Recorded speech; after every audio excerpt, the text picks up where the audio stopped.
We will be moving on to our session, but before that, as I had already announced, the participants can post their queries in the chat box or unmute themselves and ask the questions when Sir finishes with the session. We will be having breaks. I've been told that between the session, after taking a particular portion, he'll be breaking, and then you can ask the questions, or you can post the questions in the chat, which will be monitored by the moderator, and it will be posted when it's time. Now, now it's time for us to lend our ears to the eminent resource person. For that, I invite Vinita ma'am once again to introduce this eminent person to you. Vinita ma'am, over to you. Thank you, Annie. Am I audible, Annie? Yes, ma'am. Yes, miss. Sri G. Sukumaran Nair started his career in 1974 as a technical supervisor in Puvachal Handloom Weavers Cooperative Society. From there, Sir has held several posts in textile and handloom organizations. With more than 3 long decades teaching expertise in the handloom sector, Sir retired from Indian Institute of Handloom Technology, Salem, as a senior lecturer and heading the weaving department. Sir was associated with the research and development work in IIHT, Salem from 1979 and was also the principal investigator in developing spool sizing machine, loom cot, nano hand weaving machine for IIHT Kannur. He also functioned as a jury member in Kerala State Institute of Design. Sir has published various articles, prepared standard course books for Diploma in Handloom Technology course, and has also co-authored in Handbook of Handlooms and Textiles. After retirement also, Sir has kept himself busy by undertaking state government projects, functioning as handloom business incubator. With his vast experience in the handloom sector, we are privileged to have you, Sir, as the speaker for this webinar on handlooms. Once again, I welcome you, Sir, to this August gathering. Over to you, sir.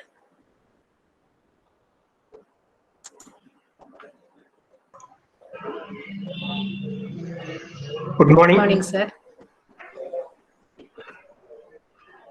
First of all, let me thank the college and other dignitaries in the college for taking up such a wonderful subject for discussion today in the name of the seminar. In fact, as all of you know, the handloom sector was and is playing a virtual role in generating employment to the country's poor segment of people. Originally, the handloom sector was next to agriculture in generating employment. The real factor is that when you compare the large industrial establishments where we spend crores and crores of rupees to feed few thousands of people, whereas in a handloom sector, when you have 15 to 20,000 rupees, mere 15 to 20,000 rupees, it can feed more than 2 or 3 peoples. That is the very important of this handloom sector, and that's why all the governments, whether at the central or at the state level, next to agriculture, they give so much of importance to this handloom sector. As one of the speakers has already told, it is actually governed by the local things. The material available within the country is used for the production as well as for all the aspects of this handlooms activity. So it is also a geo-central part of the work, so that this handloom sector is really helping the poor. So it has got so much of importance. And the other important thing is that the products what the handloom sector is making is so marvelous that at one stage our Dhaka muslin, saris and other dress materials are so fine.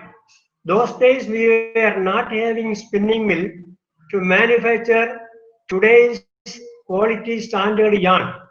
It was all manufactured by hand. Even the yarn which was manufactured by hand was so fine and nice that these product, the end product, that the fabric in total could be passed through a ring. So that was so fine. So even when the technology has not come to today's level, hundreds of years back, the weavers of India could manufacture such a marvelous product called Dhaka muslin. So that is a historical background what the handloom sector is having. So now we will just see why even today the handloom sector has got so much importance. And you know that today's industrial development, technological developments has made this textile sector so fast, so quick productions are possible nowadays.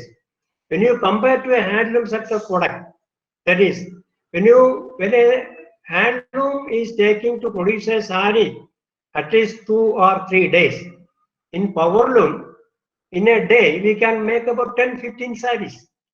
There is a difference. So even when such a vast difference is there in the manufacturing speed of products in textile sector, handloom could survive. Even today, handloom survive and give employment to lakhs and lakhs of people. That is because the handloom products is having its own uniqueness. There are so many intricate designs. Even in spite of the technological developments, the advanced technological instruments, machines, equipments would not even venture to do that work. The technology, the type of designs, the intricacy involved in that is so good, or even the other so-called the computer and the latest technology could not copy it. They are unable to do it. And that is the strength of the handloom. And that's the reason why the handloom sector could continue even today in spite of all the developments. For your information, after handloom, what is next? It is power loom, the loom operated by power. In power loom itself, there are a lot of other latest equipments. It is called rapier loom, projectile loom, air jet loom, water jet loom. All these machines are there. In the latest machine which is in the research lab, it is called multi-phase weaving machine. Multi-phase weaving machine. The multi-phase weaving machine can produce 5,000 meters of fabric in 1 hour. Just imagine, 5,000 meters of fabric the machine can produce in 1 hour. So when such is the machines available in the market, even today, we, the handloom sector, could survive just because of its capacity to produce very huge design, very intricate designs, which the other sector could not copy. Let us enter also for this factor. See, I want to I want to inform you or tell you what are the products we are making in our country. Every state is making different unique products. Handloom sector is producing unique products. We may not be in a position to see all these products. It is impossible because every state is having 10 to 15 prominent handloom products. Prominent handloom products. So just imagine if you want to talk about the all the products of all the states in the country, it will take not days, even months together. So I will just inform you, or I tell you some of the very important products what we are making in our country. I will show you some visuals also. അപ്പോൾ നമ്മുടെ ഇന്നത്തെ programme ഈ national handloom day ആയിട്ട് ബന്ധപ്പെടുത്തി associate ചെയ്താണല്ലോ. ഇപ്പോൾ നമ്മുടെ madam ഇപ്പോൾ തൊട്ടു മുമ്പ് പറഞ്ഞതുപോലെ ഈ നാഷണൽ ഹാൻഡ്ലൂം ഡേ ആചരിക്കുന്നത് 7th of August ആണ്. ഈ വർഷത്തിൽ ഇപ്പോൾ 7th of August ആണ്. നമ്മുടെ ഈ സെമിനാർ അടുത്ത ദിവസത്തേക്ക് വച്ചു, ഇന്നത്തേക്കാണല്ലോ. എന്തിനാണ് ഈ ഹാൻഡ്ലൂം ഡേ നമ്മൾ സെലിബ്രേറ്റ് ചെയ്യുന്നത്? നമുക്ക് നമ്മുടെ രാജ്യത്ത് ഒരുപാട് ഡേയ്സ് ഉണ്ട്. ലവേഴ്സ് ഡേയും ഫാദർ ഡേ, മദർ ഡേ. ഇതൊക്കെ ആ സെക്ടറിന്റെ ഒരു ഹൈലൈറ്റ് ചെയ്യാൻ വേണ്ടിയും ആളുകളുടെ മനസ്സിൽ ഇതിനെ പാസ് ചെയ്ത് വിടാനുമാണ്. കൈത്തറിയെ പറ്റി ഉള്ള അവബോധം സൃഷ്ടിക്കലാണല്ലോ ഈ ഗവൺമെന്റിന്റെ ലക്ഷ്യം. എന്തിനാണ് ഈ അവബോധം സൃഷ്ടിക്കുന്നത് എന്നുള്ളത് നമുക്ക് എല്ലാവർക്കും അറിയാം. ഞാൻ മുൻപ് പറഞ്ഞതുപോലെ നമ്മുടെ രാജ്യത്ത് വളരെയധികം ആൾക്കാർക്ക് തൊഴിൽ കൊടുക്കുന്ന ഒരു മേഖലയാണ്. ഇത് നിലനിൽക്കേണ്ട ആവശ്യം നമുക്ക് എല്ലാവർക്കും ഉണ്ട്. മാത്രമല്ല നമ്മുടെ രാജ്യത്തിന്റെ പല ഹെറിറ്റേജ് പ്രശ്നങ്ങളിലും ഒന്ന് മുഖ്യമായി നിൽക്കുന്ന ഈ കൈത്തറിയുടെ നിലനിൽപ്പ് എല്ലാ രീതിയിലും നമുക്ക് ആവശ്യമാണ്. സോ അങ്ങനെയാണ് ഈ സെവന്ത് ഇന്ന് ഈ വർഷം 7-ാം തീയതി ഈ ഹാൻഡ്ലൂം ഡേ ആയി സെലിബ്രേറ്റ് ചെയ്തത്. 2015 ഈ ഹാൻഡ്ലൂം ഡേ തുടങ്ങിയത്. എന്തുകൊണ്ടാണ് ഈ 7-ാം തീയതി എന്നുള്ളതാണ്, വൈ 7th August എന്നുള്ളത്? അതിനൊരു കാരണമുണ്ട്. ടു കമമറേറ്റ് ദ സ്വദേശി movement which was launched on this day in 1905 in Calcutta Town Hall to protest against the partition of Bengal by the British government. നമ്മുടെ ഇൻഡിപെൻഡൻസ് കാലഘട്ടവുമായി ബന്ധപ്പെട്ട ഒരു ദിവസമാണ് ഈ 7th August. ആ 7th Augustനാണ് സ്വദേശി മൂവ്മെന്റ് നമ്മുടെ അന്നത്തെ ഫ്രീഡം ഫൈറ്റേഴ്സ് പ്രഖ്യാപിച്ചതും. അതുമായി ബന്ധപ്പെടുത്തിയാണ് നമ്മുടെ കൈത്തറി മേഖലയ്ക്ക് ഒരു handloom day government, central government announce ചെയ്ത് അത് 7-ാം തീയതി ആയുമായി കണക്ട് ചെയ്തിട്ടുള്ളത്. ഇനി നമ്മുടെ സബ്ജക്റ്റിലേക്ക് കടക്കുകയാണ്. നമ്മളെ ഈ തുണി ഉത്പാദിപ്പിക്കുന്ന മിഷ്യൻസ് ഏതൊക്കെയാണ് എന്നുള്ളതാണ്. കൈത്തറി, ഹാൻഡ്ലൂം, പവർലൂം, ഷട്ടിൽലെസ് ലൂം. എന്റെ ഇൻട്രൊഡക്ഷറി സ്പീച്ചിൽ തന്നെ ഞാൻ പറഞ്ഞിരുന്നു ഷട്ടിൽലെസ് ലൂംസിനെ പറ്റിയും. പിന്നെ നിറ്റിംഗ് മെഷീൻ. ഈ 4 മെഷീനാണ് മെയിനായിട്ട് നമുക്ക് തുണി ഉത്പാദിപ്പിക്കാൻ നമ്മുടെ ഗ്ലോബലി ഉപയോഗിക്കുന്ന മെഷീൻ. ഈ 4 അല്ലാതെ പുതിയ ഒരു ടെക്നോളജി, പുതിയ ഒരു കാൽവയ്പ് കൂടെ ഈ അടുത്ത കാലത്തായി ഉണ്ടായിട്ടുണ്ട്. നാനോവൺ ഫാബ്രിക്സ്. അത് ഒരു മെഷീൻ ഉപയോഗിച്ച് നെയ്യുന്നതല്ല, ഈ പഞ്ഞി പാരലായിട്ട് വെച്ചതിന് ശേഷം ഹൈ അഡ്ഹസീവ് ഉപയോഗിച്ച് അതിനെ ഒട്ടിച്ചെടുക്കുന്നതാണ്. നമ്മൾ ഈ സാധാരണ ഈ അടുത്ത കാലത്തെ ഗവൺമെന്റ് ബാൻ ചെയ്യുകയും ക്യാരി ബാഗുകൾ ഈ അടുത്ത കാലത്തെ ഗവൺമെന്റ് ബാൻ ചെയ്തിരുന്നു. അത് കാരണം അത് നാച്ചുറൽ ഫൈബർ അല്ല, അത് മിക്കവാറും സിന്തറ്റിക് ഫൈബർ ആണ്. അതുകൊണ്ടാണ് അത് ഗവൺമെന്റ് ബാൻ ചെയ്യാൻ കാരണം. അപ്പൊ നാനോവൺ എന്ന് പറയുന്ന ഒരു ശൃംഖല കൂടെ ഇപ്പൊ ഈ അടുത്ത കാലത്തായി ഈ ക്ലോത്ത് പ്രൊഡ്യൂസിങ് കാറ്റഗറിയിലേക്ക് വന്നിട്ടുണ്ട്. പിന്നെ നമ്മുടെ ഈ കൈത്തറി മേഖലയെ പറ്റി നമ്മൾ സംസാരിക്കുമ്പോൾ ഞാൻ തൊട്ട് മുമ്പ് തന്നെ പറഞ്ഞിരുന്നു, നമ്മുടെ എല്ലാ സംസ്ഥാനങ്ങളും, ഇന്ത്യയിലുള്ള എല്ലാ സംസ്ഥാനങ്ങളും ഒരു തരത്തിൽ അല്ലെങ്കിൽ മറ്റൊരു തരത്തിലുള്ള കൈത്തറി തുണികൾ ഉൽപ്പാദിപ്പിക്കുന്നുണ്ട്. ചിലതൊക്കെ ചില കൈത്തറി തുണികൾ, ചില സംസ്ഥാനങ്ങൾ ഉണ്ടാക്കുന്ന കൈത്തറി തുണികൾ നമ്മൾ കേട്ടിട്ട് തന്നെ ഇല്ല എന്ന് വേണം പറയാൻ. കാരണം അതൊന്നും അത്ര വലിയ പ്രോമിനന്റ് തുണിത്തരങ്ങളല്ല. പ്രത്യേകിച്ച് നമ്മുടെ കേരളത്തിൽ നമ്മൾ ഉപയോഗിക്കുന്ന തുണിത്തരങ്ങൾ അല്ലാത്തത് കൊണ്ട് നമ്മൾ ആ തുണിത്തരങ്ങളുടെ പേരുകൾ കേൾക്കാനുള്ള സാഹചര്യം കിട്ടിയിട്ടുണ്ടാവില്ല. ഞാൻ തൊട്ട് പറയുന്നത്, നമ്മുടെ ഇപ്പൊ കേരളം മാത്രം എടുത്താൽ തന്നെ കേരളത്തിൽ ഒരു 6-7 കൈത്തറി ഹാൻഡ്ലൂം വീവിംഗ് സെന്റേഴ്സ് ഉണ്ട്. ഇവിടെ തിരുവനന്തപുരത്ത് ബാലരാമപുരം, കൊല്ലത്ത് വീവിംഗ് സെന്റർ ഉണ്ട്, എറണാകുളത്ത് പരവൂർ, തൃശ്ശൂർ പിന്നെ കുത്താമ്പള്ളി, പാലക്കാട് കൊടുമ്പും മറ്റുള്ള പ്രദേശങ്ങൾ, അങ്ങനെ അത് കഴിഞ്ഞാൽ കോഴിക്കോട് ഉണ്ട്, അത് കഴിഞ്ഞാൽ കണ്ണൂരുണ്ട്, അപ്പൊ കാസർഗോഡ്. ഇങ്ങനെ എല്ലാ ഭാഗങ്ങളിലും എല്ലാ സ്ഥലങ്ങളിലും കൈത്തറി നെയ്ത്ത് കേന്ദ്രങ്ങളുണ്ട്. ഒരുപാട് ആളുകൾ ഇതുമായി ബന്ധപ്പെട്ട് പല രീതിയിലുള്ള തൊഴിലുകൾ, കൈത്തറി പ്രോഡക്റ്റ് ഉണ്ടാക്കുന്ന തൊഴിലിൽ എൻഗേജ് ചെയ്തിട്ടുണ്ട്. ഈ സ്ലൈഡ് കാണിക്കുന്നത് ഏതെല്ലാം സംസ്ഥാനങ്ങൾ ഈ കൈത്തറി നെയ്ത്തുമായി ബന്ധപ്പെട്ടിരിക്കുന്നു എന്നുള്ളതാണ്. അടുത്ത തൊട്ട് മുമ്പേ പ്രിൻസിപ്പാൾ സംസാരിക്കുകയുണ്ടായി ഖാദിയെ പറ്റിയൊക്കെ. നമ്മുടെ സമൂഹത്തിൽ പലർക്കും അറിഞ്ഞുകൂടാത്ത ഒരു കാര്യമാണ് ഈ ഖാദി തുണി എന്താണ്, ഖാദി തുണിയും കൈത്തറി തുണിയും തമ്മിലുള്ള വ്യത്യാസം എന്തോന്നാണ്. പല അഭ്യസ്തർക്ക് പോലും ഖാദിയും കൈത്തറിയും ഒന്നാണ്, കൈത്തറി തുണിയും ഖാദി തുണിയും ഒന്നാണെന്ന് ധരിക്കുന്നവരുണ്ട്. അതിനുള്ള വ്യക്തമായ കാഴ്ചപ്പാട് പലർക്കും ഇല്ല. അപ്പൊ ഈ ഖാദിയും കൈത്തറിയും രണ്ടും കൈത്തറി തറിയിൽ തന്നെയാണ് ഉത്പാദിപ്പിക്കുന്നത്. അപ്പൊ ഖാദി എന്താണ് വ്യത്യാസം? ഖാദി ഉത്പാദനം അതിന്റെ നൂലിൽ തുടങ്ങുന്നു. നൂല് തന്നെയും നൂലും കൈകൊണ്ടാണ് നൂക്കുന്നത്. കൈകൊണ്ട് നൂക്കുന്ന നൂല് പാവുണ്ടാക്കി കൈത്തറിയിൽ കയറ്റി നെയ്യുകയാണെങ്കിൽ അതിനെ ഖാദി തുണിയെന്നു. മില്ലിൽ മോട്ടോർ ഓപ്പറേറ്റഡ് മെഷീൻസ് ഉപയോഗിച്ച് നൂല് ഉൽപ്പാദിപ്പിച്ച് ആ നൂല് വാങ്ങി പാവുണ്ടാക്കി ബാക്കിയുള്ള പ്രോസസ്സൊക്കെ ചെയ്ത് കൈത്തറിയിൽ ഉൽപ്പാദിപ്പിക്കുന്നതാണ് ഹാൻഡ്ലൂം ക്ലോത്ത്. അപ്പൊ ഈ രണ്ടുമുള്ള വ്യത്യാസം, ഖാദി കയ്യിൽ തന്നെ നൂല് ഉൽപ്പാദിപ്പിക്കും എന്നുള്ളതാണ്. അതുകൊണ്ടാണ് ഖാദിക്ക് ഇത്രയും വലിയ ഇമ്പാക്ട്. കാരണം ഇത് ടോട്ടലി മാൻ ഓപ്പറേറ്റഡ്, മിഷന്റെ ഇൻവോൾവ്മെന്റ് ഒരു ഭാഗത്തും എത്തുന്നില്ല.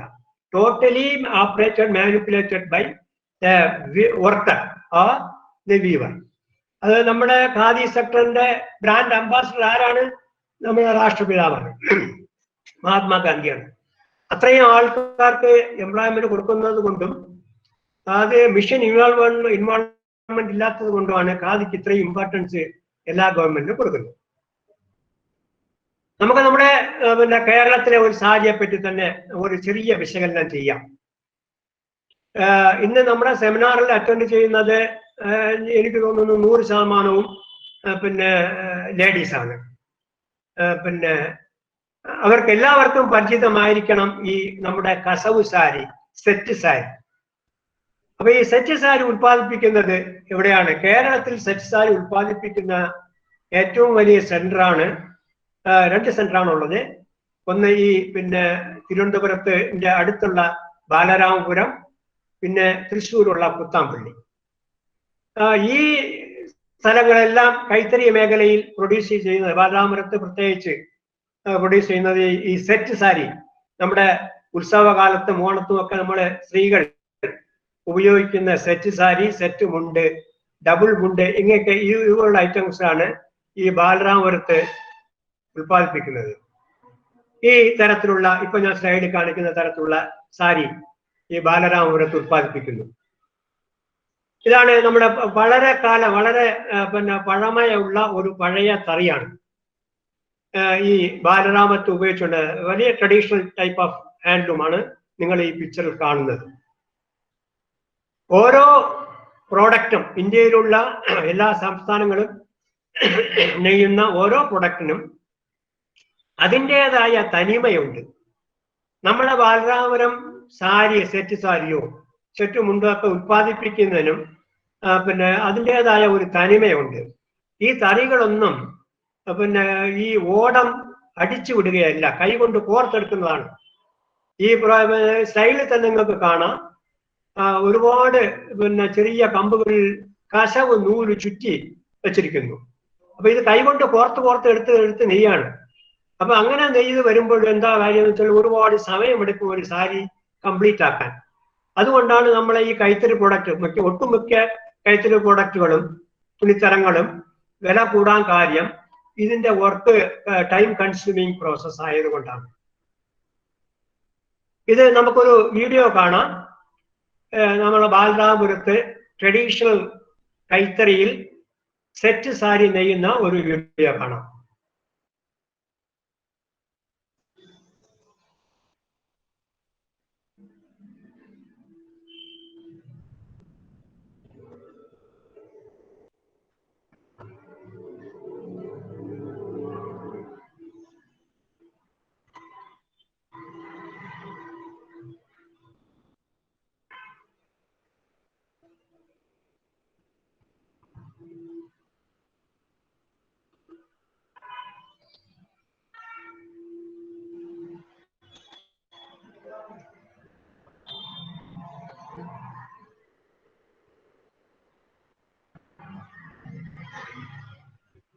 ഈ ബാലരാമപുരം സെറ്റ് സാരിയും അല്ലെങ്കിൽ സെറ്റ് മുണ്ടും ഒക്കെ നെയ്യുന്നതിന് ഒരു പ്രത്യേക തരം ടെക്നിക്ക് അവർ ഉപയോഗിക്കാറുണ്ടായിരുന്നു.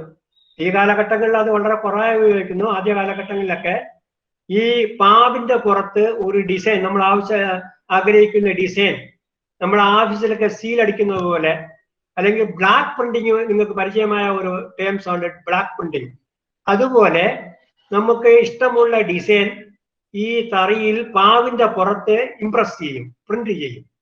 എന്നിട്ട് ആ പാവ് നെയ്യുന്ന സ്റ്റേജിലേക്ക് എത്തുമ്പോൾ ആ പാവിൽ ഉള്ള ഡിസൈൻസ്, പാവ് എന്ന് വെച്ചാൽ വാർപ്പ്, ആ വാർപ്പിലുള്ള ഡിസൈൻസ് ബേസ് ചെയ്ത് നൂല് അതിൽ കോർത്ത് ആണ് ഡിസൈൻ എടുക്കുക. അങ്ങനെയായിരുന്നു ഒറിജിനൽ ബാലരാപുരം സാരി ഉൽപ്പാദിപ്പിച്ചുകൊണ്ടിരുന്നത്.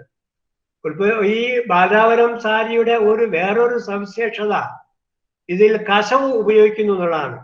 ഇതിന് ഏറ്റവും വലിയ ഇമ്പോർട്ടൻസും അതിന്റെ സ്പെഷ്യാലിറ്റിയും ഇതിലെ കസവ് ഉപയോഗിക്കുന്നു എന്നുള്ളതാണ്. നാച്ചുറൽ യാൺ, ഗ്രേ യാൺ ആണ് ഇതിന്റെ ബേസിക് റാ മെറ്റീരിയൽ. അതിന്റെ പുറത്ത് ചിത്രപ്പണികൾ ചെയ്യുന്നത് കസവ് ഉപയോഗിച്ചുകൊണ്ടാണ്. അപ്പൊ ഇടയ്ക്ക് ഞാനൊന്ന് ഒരു കാര്യം പറഞ്ഞു, നിങ്ങൾ എത്ര പേർക്ക് കസവിനെ പറ്റി ഡീറ്റെയിൽസ് അറിയാം എന്ന് എനിക്ക് അറിഞ്ഞൂടാ, സാധ്യത കുറവാണ്. എന്താണ് ഈ കസവ്? ജെറി എന്നാണ് ഇംഗ്ലീഷിൽ പറയുക, കസവ് അല്ലെങ്കിൽ ജെറി. ഈ കസവ് അല്ലെങ്കിൽ ജെറി പല തരത്തിലുണ്ട്, ഒരുപാട് വെറൈറ്റീസ് ഉണ്ട്. ഒറിജിനൽ കസവ് എന്ന് പറയുന്നത് പണ്ട് കാലങ്ങളിൽ നിങ്ങളൊക്കെ ശ്രദ്ധിച്ചിരിക്കും, നമ്മളെ വീടുകളിലൊക്കെ വന്ന് ഈ പിന്നെ ആളുകൾ പഴയ തുണിയുടെ കസവ് കളക്ട് ചെയ്തുകൊണ്ട് പോകുമായിരുന്നു. അത് നമുക്ക് പൈസയൊക്കെ തന്നിട്ട് ആ കീറിപ്പോയ തുണിയുടെ പിന്നെ അതിലുള്ള കസവൊക്കെ കളക്ട് ചെയ്തുകൊണ്ട് പോകും. കാരണം ആ കസവിലൊക്കെ സ്വർണവും വെള്ളിയും ഉള്ളതാണ്. അതിൽ നമ്മളിലെ പോലുള്ള സാധാരണ കസ്റ്റമർക്ക് അതിൽ സ്വർണവും വെള്ളിയും ഉണ്ടെന്ന് അറിയില്ല.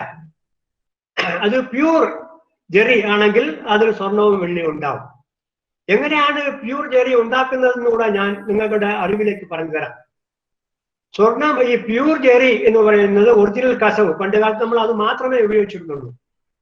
അതെങ്ങനെയാണ് ഉണ്ടാക്കുന്നത്? നമ്മളെ പട്ടുനൂൽ, നമ്മളെ പിന്നെ സാരി നെയ്യാൻ ഉപയോഗിക്കുന്ന പട്ടുനൂൽ എടുത്തിട്ട് അതിന്റെ പുറത്ത് വെള്ളി, പിന്നെ ഫായിൽ എന്ന് പറയും, റിബൺ പോലെ വെള്ളി കമ്പിയെ പിന്നെ പരത്തി റിബൺ പോലെ ആക്കിയതിനു ശേഷം അത് ഈ പട്ടുനൂലിന്റെ പുറത്ത് ചുറ്റുന്നു.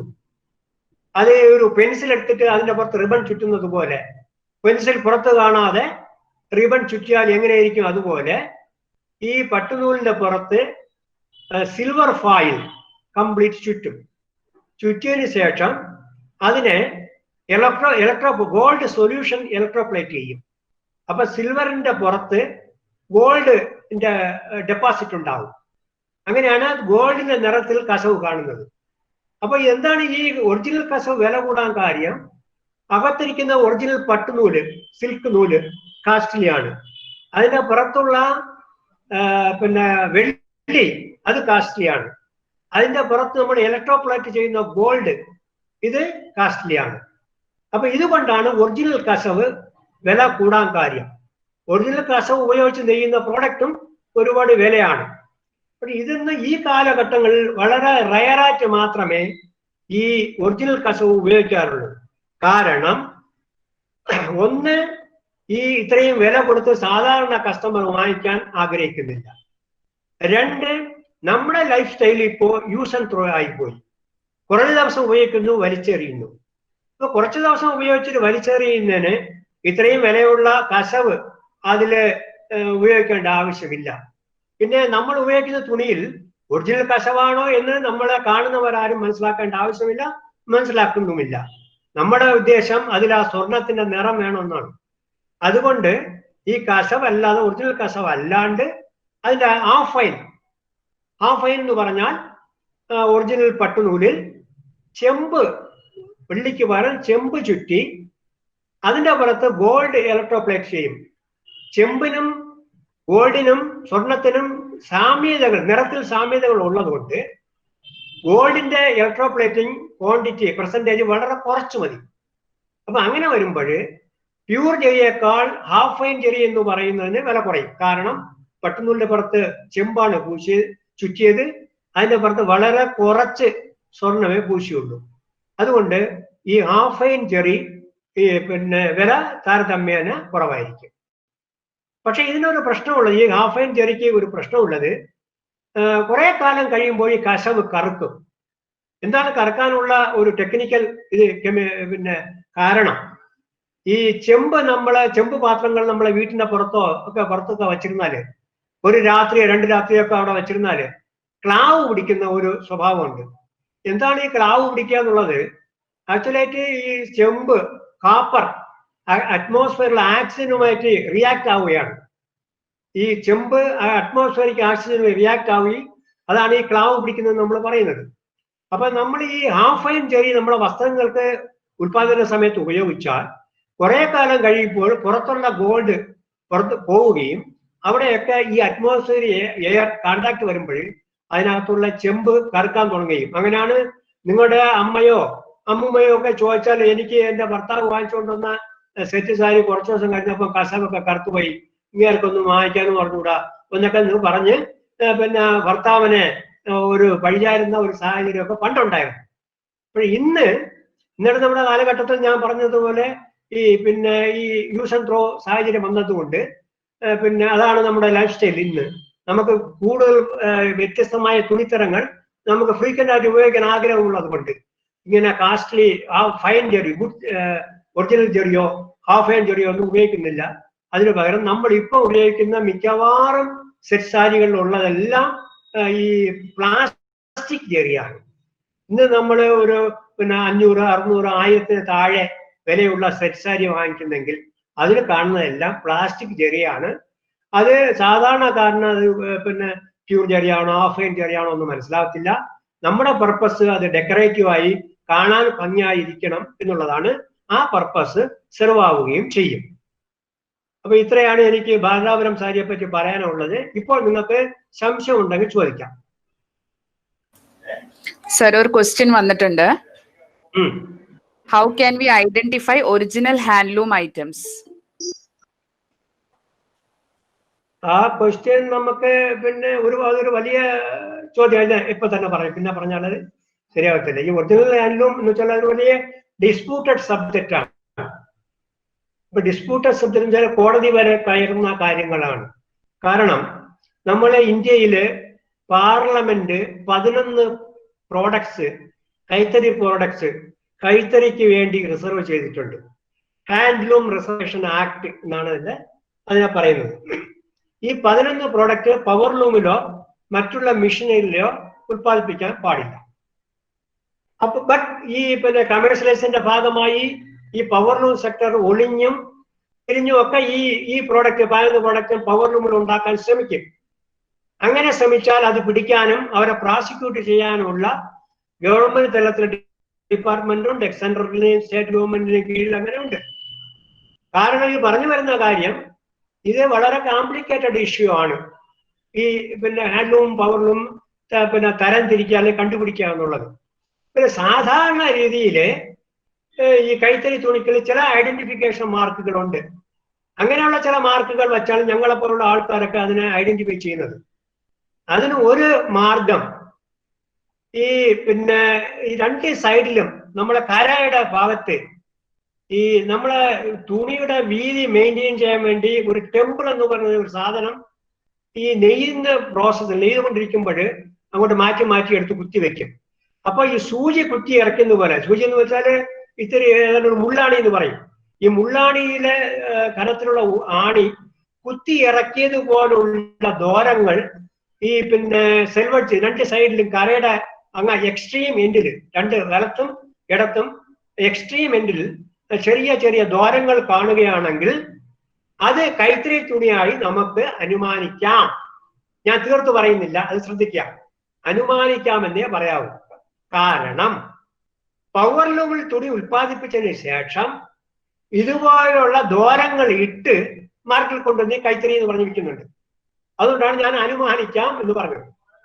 പിന്നെ ഒരു കണ്ടുകയും പഠിക്കാനുള്ള ഒരു എളുപ്പം പ്രോഡക്റ്റ്, ഈ പ്രോഡക്റ്റുകളെല്ലാം ഉദാഹരണത്തിന് ഒറിജിനൽ കാഞ്ചീപുരം സാരി അത് പവർലൂമിൽ ഉണ്ടാക്കാൻ പറ്റത്തില്ല. അപ്പൊ കാഞ്ചീപുരം സാരി ആണെങ്കിൽ നമുക്ക് അനുമാനിക്കാം, ഓക്കെ ഇത് കൈത്തറി ആണെന്ന് അനുമാനിക്കാം. അങ്ങനെ പ്രോഡക്റ്റ് ബേസ് ചെയ്തുകൊണ്ടും നമുക്ക് കൈത്തറി ആണെന്ന് അനുമാനിക്കാം.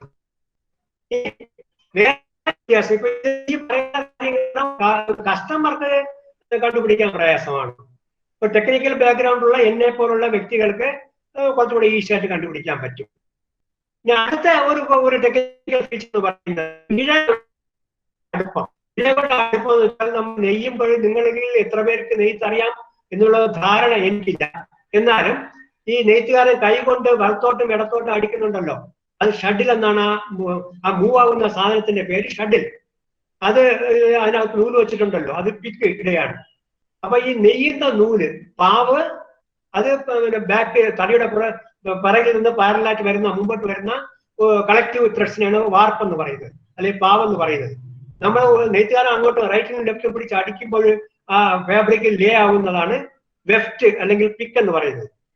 അപ്പൊ ഇത് 1 ഇഞ്ചിൽ 20 പിക്ക്, 40 പിക്ക്, 60 പിക്ക് എന്ന് കണക്കുകളുണ്ട്. ഓരോ തുണികയ്ക്കും അതിനൊരു കണക്കുണ്ട്. ഈ 60 പിക്ക് എന്നുള്ളത് കൈത്തറയിൽ യൂണിഫോം ആയിരിക്കില്ല. ഒരു സ്ഥലത്ത് 60 ആവാം, വേറൊരു സ്ഥലത്ത് 58 ആവാം, ഇനിയൊരു സ്ഥലത്ത് 65 ആവാം. പക്ഷെ പവർ ലൂമില് everywhere throughout the length of the fabric it will be 60 or 65 water may be. ഇത് ഒരു ഫാക്ടർ. അപ്പൊ ഈ 2-3 ഫാക്ടർ വെച്ച് ഒരു പരിധി വരെ കസ്റ്റമർക്ക് കണ്ടുപിടിക്കാൻ പറ്റത്തുള്ളൂ. പിന്നെ വേറെ ഒരു കാര്യം, ഇപ്പോഴ് യഥാർത്ഥ കൈത്തറി തുണിക്ക് ഹാൻഡ്ലൂം മാർക്ക് അവാർഡ് ചെയ്യുന്നുണ്ട് ഗവൺമെന്റ് ഓഫ് ഇന്ത്യ. പ്രത്യേകം ഡിപ്പാർട്ട്മെന്റ് വഴി കൈത്തറി ആക്ച്വൽ കൈത്തറി ഉത്പാദകർക്ക് ഒരു ഇത് ടാഗ് കൊടുക്കുന്നുണ്ട്, ഒരു സ്റ്റിക്കർ പോലത്തെ ഒരു സാധനം കൊടുക്കുന്നുണ്ട്. അപ്പൊ കൈത്തറി പ്രൊഡ്യൂസ് ചെയ്തതിനു ശേഷം ആ സ്ഥാപനം ആ ലേബല് അതിൽ പതിക്കുകയാണ്, ആ പ്രോഡക്റ്റിൽ പതിക്കുകയാണ്. അതിലൊരു പ്രത്യേകതരം മാർക്ക് ഞാൻ ഈ പ്രസന്റേഷന്റെ ലാസ്റ്റില് ആ സ്ലൈഡ് കൊടുത്തിട്ടുണ്ട്. അതിൽ പിക്ചർ നിങ്ങൾക്ക് കാണാൻ കഴിയും. അപ്പോൾ നിങ്ങൾക്ക് മനസ്സിലാവും. അതിൽ നമ്പരും കാണും. അപ്പൊ ആ നമ്പരും ഇത് കണ്ടാല് നിങ്ങൾക്ക് മനസ്സിലാവും ഇത് റിയൽ ഹാൻഡ്ലൂം പ്രോഡക്റ്റ് ആണ്. ആ കൊടുക്കുന്ന ടാഗ് കൊടുക്കുന്നത് ആക്ച്വൽ ഹാൻഡ്ലൂം പ്രൊഡ്യൂസേഴ്സിന് മാത്രമേ ഗവൺമെന്റ് ഓഫ് ഇന്ത്യ കൊടുക്കത്തുള്ളൂ. എന്ന് വിചാരിച്ച മാർക്കറ്റിൽ വരുന്നത് എല്ലാ പേരും ഈ ഹാൻഡ്ലൂം മാർക്ക് ടാഗ് വാങ്ങിക്കുന്നില്ല, അതില്ലാതെയും വരുന്നുണ്ട്. പിന്നെ റിയലായിട്ട് ഒരു ഡിസ്പ്യൂട്ടിന് വേണ്ടി കൈത്തറി തുണിയും പവർലൂം തുണിയും കണ്ടുപിടിക്കണമെങ്കിൽ അതിന് നമ്മൾ ഇപ്പോഴത്തെ ടെസ്റ്റിംഗ് ലാബ് എന്ന് പറയുന്നത് പോലെ ഞങ്ങളെ പോലെയുള്ള ടെക്നീഷ്യന്റെ സഹായം ആവശ്യം വേണ്ടി വരും. Yes madam. Participants, if you have any question at this point, you can unmute and ask.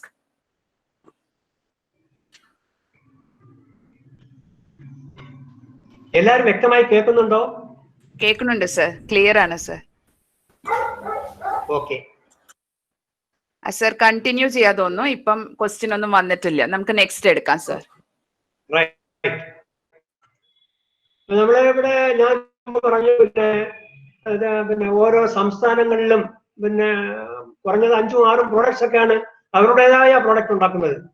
അവരുടേതായ പ്രോഡക്ട്സ് എന്ന് പറയാൻ കാര്യം ഞാനിപ്പോ ഈ ബാലരാമപുരം സെറ്റ് സാരിയെ പറ്റി പറഞ്ഞു. പിന്നെ അത് കേരളത്തിൽ ഉത്പാദിപ്പിക്കുന്നു. അത് 2 സ്ഥലങ്ങൾ ഞാൻ പറഞ്ഞു, ബാലരാമപുരത്തും കുത്താമ്പള്ളിയിലും. പിന്നെ തമിഴ്നാട്ടിലും ഈ സെറ്റ് സാരി ഉത്പാദിപ്പിക്കുന്നുണ്ട്. അത് ഒൺലി ഫോർ കേരള. കേരള മാർക്കറ്റിന് വേണ്ടി മാത്രം തമിഴ്നാട്ടിൽ പല സ്ഥലങ്ങളിൽ ഈ സെറ്റ് സാരി ഉത്പാദിപ്പിക്കുന്നുണ്ട്. അങ്ങനെ ഇങ്ങനെയുള്ള കാര്യങ്ങൾ ഒഴിച്ചാൽ ഈ ഉൽപ്പന്നങ്ങൾ, കൈത്തറി ഉൽപ്പന്നങ്ങളെല്ലാം അതത് സ്ഥലങ്ങളിലെ ആളുകളുടെ ടേസ്റ്റ്, അവരുടെ ആവശ്യം അനുസരിച്ചാണ് ഉത്പാദിപ്പിക്കുന്നത്. കേരളത്തിലുള്ള ഒരു സാരിയെ പറ്റി ഞാൻ നിങ്ങൾക്ക് പറഞ്ഞു തരുകയുണ്ടായി. അടുത്ത തമിഴ്നാട്ടിലെ ഒരു പ്രോഡക്റ്റ്, വളരെ ഫേമസ് ആയ പ്രോഡക്റ്റ് ആണ്, നിങ്ങൾക്കെല്ലാം പരിചിതമായ വാക്കാണ് കാഞ്ചീപുരം സാരി. കാഞ്ചീപുരം സാരിയെ പറ്റി നമുക്ക് മനസ്സിലാക്കാം. ഇപ്പൊ കാഞ്ചീപുരം സാരി എന്ന് പറയുമ്പോഴേ അത് ഇഷ്ടപ്പെടാത്ത സ്ത്രീകൾ വളരെ ചുരുക്കമായിരിക്കണം. അപ്പൊ എന്താണ് ഈ കാഞ്ചീപുരം സാരി എല്ലാവർക്കും ഇഷ്ടപ്പെടാൻ കാര്യം? അതിലെന്താണ് കാര്യം എന്ന്, അതിന്റെ ഒരു എലിഗന്റ് ലുക്കും ഫീലും. പിന്നെ ഈ കാഞ്ചീപുരം സാരി എന്ന് പറയുന്നത് പ്യൂർ സിൽക്കിൽ നെയ്ത പ്രോഡക്ട്സ് ആണ് എന്ന് വിചാരിച്ച് പറയുമ്പോൾ, നമ്മൾ പ്യൂർ സിൽക്കിൽ നെയ്ത പ്രോഡക്റ്റ് എന്ന് പറയുമ്പോൾ അതിന്റെ ഡ്യൂപ്ലിക്കേറ്റ് പ്രോഡക്റ്റ് എല്ലാം വരുന്നില്ല എന്ന അർത്ഥമല്ല. എല്ലായിടത്തും പ്രശ്നങ്ങൾ ഉള്ളതുപോലെ തന്നെയാണ് ഈ കാഞ്ചീപുരം സാരിയിലും ഡ്യൂപ്ലിക്കേറ്റ് പ്രോഡക്ട്സ് എല്ലാം മാർക്കറ്റിൽ വരുന്നുണ്ട്. ബട്ട് ഇൻ ആൻ ആവറേജ് ടോട്ടലായിട്ട് നമുക്ക് വിശ്വസിക്കാൻ കഴിയുന്നത് ഈ കാഞ്ചീപുരം സാരിയുടെ ഒരു സവിശേഷത, അത് പ്യൂർ സിൽക്കിൽ മാനുഫാക്ചർ ചെയ്യുന്നു. അതുപോലെ തന്നെ അതിലുപയോഗിക്കുന്ന കശവ് പ്യൂർ ജെറി അല്ലെങ്കിൽ നല്ല ഫൈൻ കശവാണ് എന്നുള്ള ഒരു കാര്യമാണ് ഇതിന്റെ സവിശേഷതയ്ക്ക് കാരണം.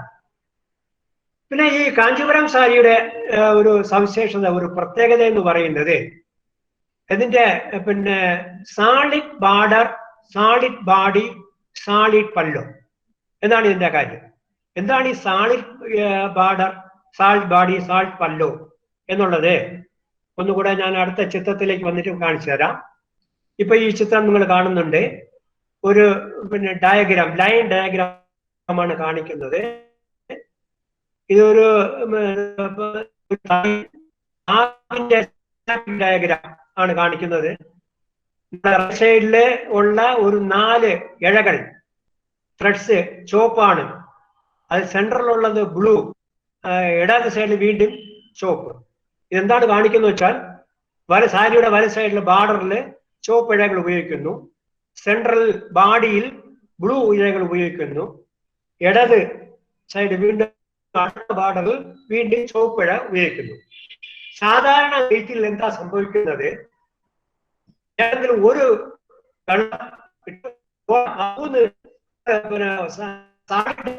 കളർ നിങ്ങൾ മുകളിൽ കാണുന്നുണ്ടല്ലേ, റൈറ്റ് സൈഡിൽ ചുവപ്പ് സാലിഡായിട്ട് കാണിക്കുന്നു, അത് ഷട്ടിലിനെ പ്രതിനിധീകരിക്കുന്നു.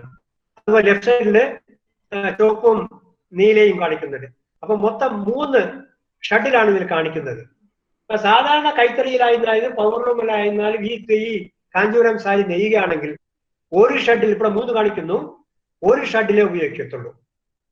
ഒരു ഷട്ടിൽ ഇപ്പൊ നമ്മുടെ ഈ ഡയഗ്രാം അനുസരിച്ച് 2 കളറാണ് ഉള്ളത്. ഒന്ന് ബാർഡറുകളിൽ ചുവപ്പും ബാഡിയിൽ ബ്ലൂ, അങ്ങനെ 2 കളറാണ് മെയിനായിട്ട് ഉപയോഗിക്കുന്നത്. അപ്പോ ഈ ചുവപ്പ് നൂലാണ് നെയ്യാൻ ഉപയോഗിക്കുന്നത് എങ്കിൽ ചുവപ്പ് ബാർഡർ, റൈറ്റ് സൈഡ് ബാർഡറിൽ ചുവപ്പ് പാവും ചുവപ്പ് ഊടയും ചേർന്ന് സാലിഡ് കളർ. പാവും ഊടയും വാർപ്പും വെഫ്റ്റും ഒരേ കളർ ആണെങ്കിൽ ആ എഫക്റ്റിനെയാണ് സാലിഡ് കളർ എന്ന് പറയുന്നത്. ഇപ്പൊ നമ്മൾ ചുവപ്പാണ് ഉപയോഗിക്കുന്നതെങ്കിൽ ആ ചുവപ്പുള്ള വല സൈഡ് ബാർഡറിൽ ചുവപ്പ് കിട്ടും. പക്ഷെ ബാഡിയിലേക്ക് വരുമ്പോൾ അവിടെ കളർ ബ്ലൂ ആണ്. അവിടെ നമ്മൾ ചുവപ്പ് ഊട വെഫ്റ്റിയാണ് ഉപയോഗിക്കുമ്പോൾ ബ്ലൂയും ചുവപ്പും കൂടെ മിക്സായ ഒരു എഫക്റ്റേ കിട്ടുള്ളൂ. അതിന് കമ്പൈൻഡ് കളറായിട്ട് അവിടെ വരത്തുള്ളൂ. പക്ഷെ ഈ കാഞ്ചീപുരം സാരിയിൽ ബാർഡറിലും ബാഡിയിലും അടുത്ത ബാർഡറിലും സാലിഡ് കളർ തന്നെ വരും. എന്ന് വെച്ചാൽ പാവും ഊടയും ഒരേ കളർ തന്നെ വരും. അങ്ങനെ വരണമെങ്കിൽ 3 ഷഡിൽ ഉപയോഗിക്കണം. എങ്ങനെയാ 3 ഷഡിൽ 3 ഓടം ഉപയോഗിക്കുന്നത്? അതാണ് ഈ ഡയഗ്രത്തിൽ കാണിച്ചിരിക്കുന്നത്. വലത് സൈഡിലുള്ള ചുവപ്പ് ഓടം ആ ബാർഡറിന്റെ അവിടെ വന്ന് തിരിച്ചു പോവുകയാണ്. ബാഡിയിൽ ബ്ലൂ ഉള്ള സ്ഥലത്ത് മാത്രമേ ബ്ലൂ വെഫ്റ്റിയാൻ ഇന്റർലൈസ് ആവുന്നുള്ളൂ. എഗൈൻ അടുത്ത ബാർഡറിൽ ചുവപ്പ് വെഫ്റ്റിയാൻ ആ ബാർഡറിന്റെ ഏരിയയിൽ മാത്രമേ നെയ്യുന്നുള്ളൂ. അപ്പൊ ഇത് ആണ്, ഈ തരത്തിലുള്ള നെയ്ത്താണ് കാഞ്ചീപുരത്ത് ഒറിജിനൽ കാഞ്ചീപുരം സാരി നമ്മൾ ഉപയോഗിക്കുന്ന ടെക്നിക്ക്. അപ്പൊ ഈ നെയ്ത്തുമായും തുണിയുമായും കുറച്ച് കാര്യങ്ങൾ നിങ്ങൾക്ക് ആൾറെഡി അറിയാമെങ്കിൽ മാത്രമേ ഒരു പക്ഷേ ഇത് അത്ര ഇൻട്രസ്റ്റിംഗ് ആയിട്ട് തോന്നുള്ളൂ. അപ്പൊ എന്താണ് കാഞ്ചീപുരം സാരിയുടെ സവിശേഷത?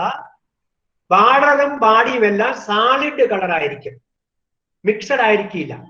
അങ്ങനെ സാലിഡ് കളർ വേണമെങ്കിൽ 3 ഷഡിൽ ഉപയോഗിച്ച് ഇന്റർലാക്ക് പ്രിൻസിപ്പിളിൽ നെയ്തെടുക്കണം. ഇന്റർലാക്ക് പ്രിൻസിപ്പിൾ നെയ്തെടുക്കാൻ 2 നെയ്ത്തുകാരൻ വേണം. അപ്പൊ ഒരു തറിയിൽ തന്നെ 2 നെയ്ത്തുകാരൻ ഇരിക്കും. വളരെ സ്ലോ പ്രോസസ്സാണ്. ഒരു സാരി നെയ്തെടുക്കാൻ ഒരാഴ്ച സമയമാവും. അതുകൊണ്ടാണ് കാഞ്ചീപുരം സാരി വളരെ എക്സ്പെൻസീവ് ആവാൻ കാരണം. നെയ്യാനുള്ള സമയം, അതിൽ ഇൻവോൾവ് ആവുന്ന വേജസ്, പിന്നെ അടിസ്ഥാനപരമായി ഉപയോഗിക്കുന്ന റാ മെറ്റീരിയൽ, നല്ല പട്ട്, നല്ല സിൽക്കാണ് ഉപയോഗിക്കുന്നത്, നല്ല കശവാണ് ഉപയോഗിക്കുന്നത്. അതുകൊണ്ടാണ് ഈ കാഞ്ചീപുരം സാരി പോലുള്ള ഒറിജിനൽ സാരികൾക്ക് വില കൂടാൻ കാര്യം. നമുക്ക് ഇപ്പൊ നമ്മളെ ഈ ഇട സൈഡ് ബാർഡർ നിങ്ങൾ ചുവപ്പ് കാണുന്നു, ബാഡിയിൽ ബ്ലൂ കാണുന്നു, മുന്താണിയിൽ ചുവപ്പ് കാണുന്നു. മുന്താണിയിൽ ചുവപ്പ് എങ്ങനെയാ വരിക? പാവിന്റെ ബാഡിയുടെ കളർ ബ്ലൂ ആണ്. അപ്പൊ മുന്താണി ചുവപ്പ് എങ്ങനെയാ വരിക?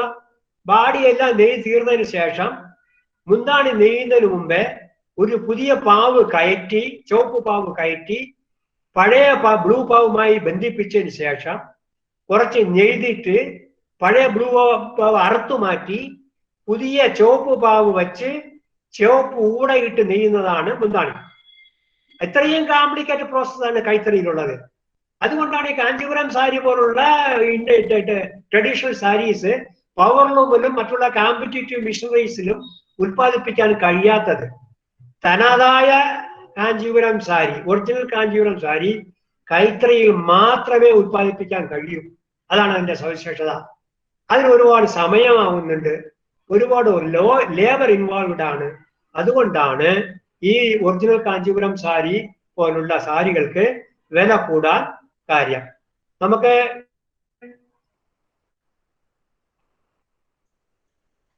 ഇതാണ്. അപ്പൊ നിങ്ങൾ കാണും അവിടെ ലെഫ്റ്റ് സൈഡില് 2 ഓടം, അതാണ് ബാംബു ഷെഡിലാണ് അവിടെ കാണിക്കുന്നത്. ഈ ഷഡിൽ എന്ന് പറയുന്നതിൽ പലതരത്തിലുള്ള ഷഡിലുണ്ട്. ബാംബു ഷഡിൽ ആണ് ഇപ്പൊ ആ പിക്ചറിൽ കാണിക്കുന്നത്. അപ്പൊ അവിടെ 2 കളർ നമ്മൾ ക്രാസ് ചെയ്യാൻ ശ്രമിക്കുകയാണ്. നമുക്കിപ്പോ വീഡിയോ കാണാം, അപ്പൊ നിങ്ങൾ കുറച്ച് മനസ്സിലാവും. ഇപ്പം പുള്ളി ബാഡി മാത്രം നെയ്യുന്നു. ഇപ്പൊ ബാർഡറിലേക്ക് കോർത്തെടുത്തു. ബാർഡറിൽ കോർത്തെടുക്കുന്ന ചുവപ്പാണ്. ഇപ്പൊ നെയ്യുന്ന ബ്ലൂ ബാഡിക്ക് എഗൈൻ ബാർഡർ കോർത്തെടുക്കുന്നു, അടുത്ത ബാർഡർ കോർത്തെടുക്കുന്നു, ബാർഡർ, അടുത്ത ബാർഡർ. ബാഡിക്ക് വേണ്ടി ബ്ലൂ കളർ ഇടാൻ പോവുകയാണ്. ഇപ്പൊ ഇതാണ് ഈ കാഞ്ചീപുരം സാരിയുടെ നെയ്യുന്ന സ്റ്റൈൽ, റൈറ്റ്? ഇപ്പൊ ചോദ്യങ്ങൾ ചോദിക്കാം, കാഞ്ചീപുരം സാരിയുടെ സംശയങ്ങൾ. സർ 2-3 ക്വസ്റ്റ്യൻസ് ഉണ്ട്, ഞാനൊന്ന് വായിക്കാം sir. Can you explain the organizational setup of handloom sector from NHDC up to the lower level?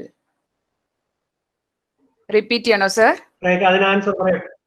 ഇല്ലല്ല, മനസ്സിലായി. ആ ചോദ്യത്തിന് ഉത്തരം പറയാം. Okay, hello.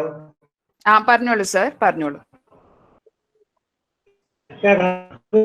പിന്നെ NHDC അല്ല ആക്ച്വലി അതിന്റെ ഒരു നമ്മുടെ ഓർഗനൈസേഷൻ സെറ്റപ്പ്. NHDC അല്ല, ഡെവലപ്മെന്റ് കമ്മീഷൻ ഫോർ ഹാൻഡ്ലൂംസ്.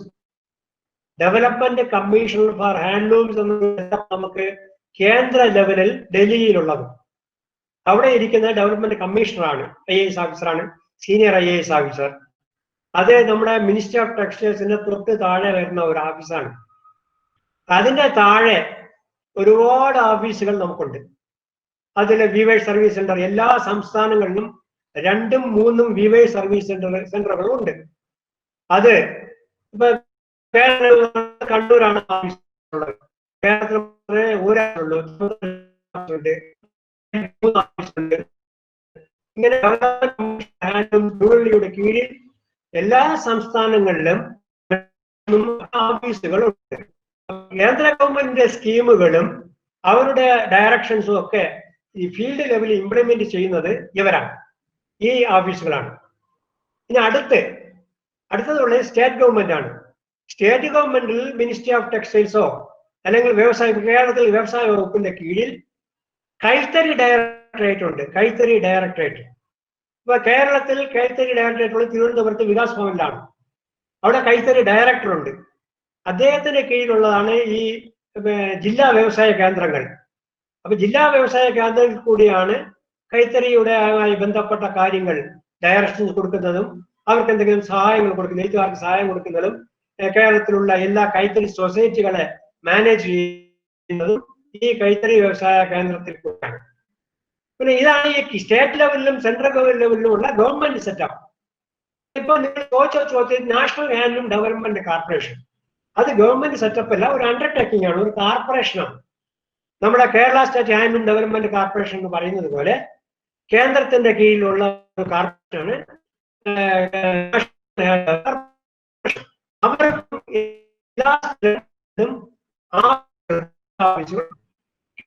നമുക്ക് കണ്ടിട്ടുണ്ട്. അവരെന്താ ചെയ്യുന്നത്? കൈത്തറി മേഖലയ്ക്ക് വേണ്ടി റാ മെറ്റീരിയൽ സോഴ്സ് ചെയ്ത് കുറഞ്ഞ വിലയ്ക്ക് റാ മെറ്റീരിയൽ സോഴ്സ് ചെയ്യുക, അത് ഈ നെയ്ത്തുകാർക്കെല്ലാം സപ്ലൈ ചെയ്ത് അവർക്ക് വേണ്ടി സഹായങ്ങൾ ചെയ്യുക, അവർക്ക് വേണ്ടി ഡൈസൺ കെമിക്കൽ സപ്ലൈ ചെയ്യുക, അവർക്ക് വേണ്ടി ടെക്നിക്കൽ ഇൻപുട്ട് എന്തെങ്കിലും വേണമെങ്കിൽ കൊടുക്കുക. ഇതൊക്കെയാണ് നാഷണൽ ഹാൻഡ്ലൂം ഡെവലപ്മെന്റ് കോർപ്പറേഷൻ ചെയ്യുന്നത്. അവർക്കും ഒരു പാറ്റേൺ ഓഫ് വലിയ ഒരു ശൃംഖല, ടെക്നിക്കൽ സ്റ്റാഫിന്റെ ഒരു ശൃംഖല ഉണ്ട്, അവരുടെ കീഴിലുണ്ട്. അതുപോലെ ഞാൻ മുൻപ് പറഞ്ഞ ഡെവലപ്മെന്റ് കമ്മീഷൻ ഫോർ ഹാൻഡ്ലൂംസിന്റെ കീഴിൽ വരുന്ന വീവേഴ്സ് സർവീസ് സെന്ററുകളിലും പിന്നെ ഈ ടെക്നിക്കൽ സ്റ്റാഫിന്റെ ശൃംഖല കൊണ്ട് നെയ്ത്തുകാരെ സഹായിക്കാനും ടെക്നിക്കൽ ഇൻപുട്ട് കൊടുക്കാൻ വേണ്ടി ഇവരെ സഹായിക്കും. അതുപോലെ തന്നെ ഈ ഡെവലപ്മെന്റ് കമ്മീഷൻ ഫോർ ഹാൻഡ്ലൂംസ് ന്യൂഡൽഹിയുടെ കീഴിലാണ് ഇന്ത്യയിലുള്ള 10 ഇന്ത്യൻ ഇൻസ്റ്റിറ്റ്യൂട്ട് ഓഫ് ഹാൻഡ്ലൂം ടെക്നോളജികൾ. ഇന്ത്യയിലെ 10 ഇന്ത്യൻ ഇൻസ്റ്റിറ്റ്യൂട്ട് ഓഫ് ഹാൻഡ്ലൂം ടെക്നോളജികളുണ്ട്. ഇപ്പൊ ഞാനൊക്കെ പഠിക്കുന്ന കാലഘട്ടത്തിൽ ഇന്ത്യയിൽ 2 ഇൻസ്റ്റിറ്റ്യൂട്ടേ ഉണ്ടായിരുന്നുള്ളൂ. അതിനുശേഷം ബാക്കി ഇൻസ്റ്റിറ്റ്യൂട്ടുകൾ നിലവിൽ വന്നു. ഈ ഇൻസ്റ്റിറ്റ്യൂട്ടിൽ ഡിഗ്രിയും ഇപ്പൊ റീസെന്റ് ഡിപ്ലോമ ഇൻ ഹാൻഡ്ലൂം ടെക്നോളജിയാണ് ആദ്യകാലങ്ങളിൽ അവാർഡ് ചെയ്തുകൊണ്ടിരുന്നത്. They are supposed to support the handloom sector in the country. In addition, now in the recent past, 2 institute degree program start ചെയ്തിട്ടുണ്ട്.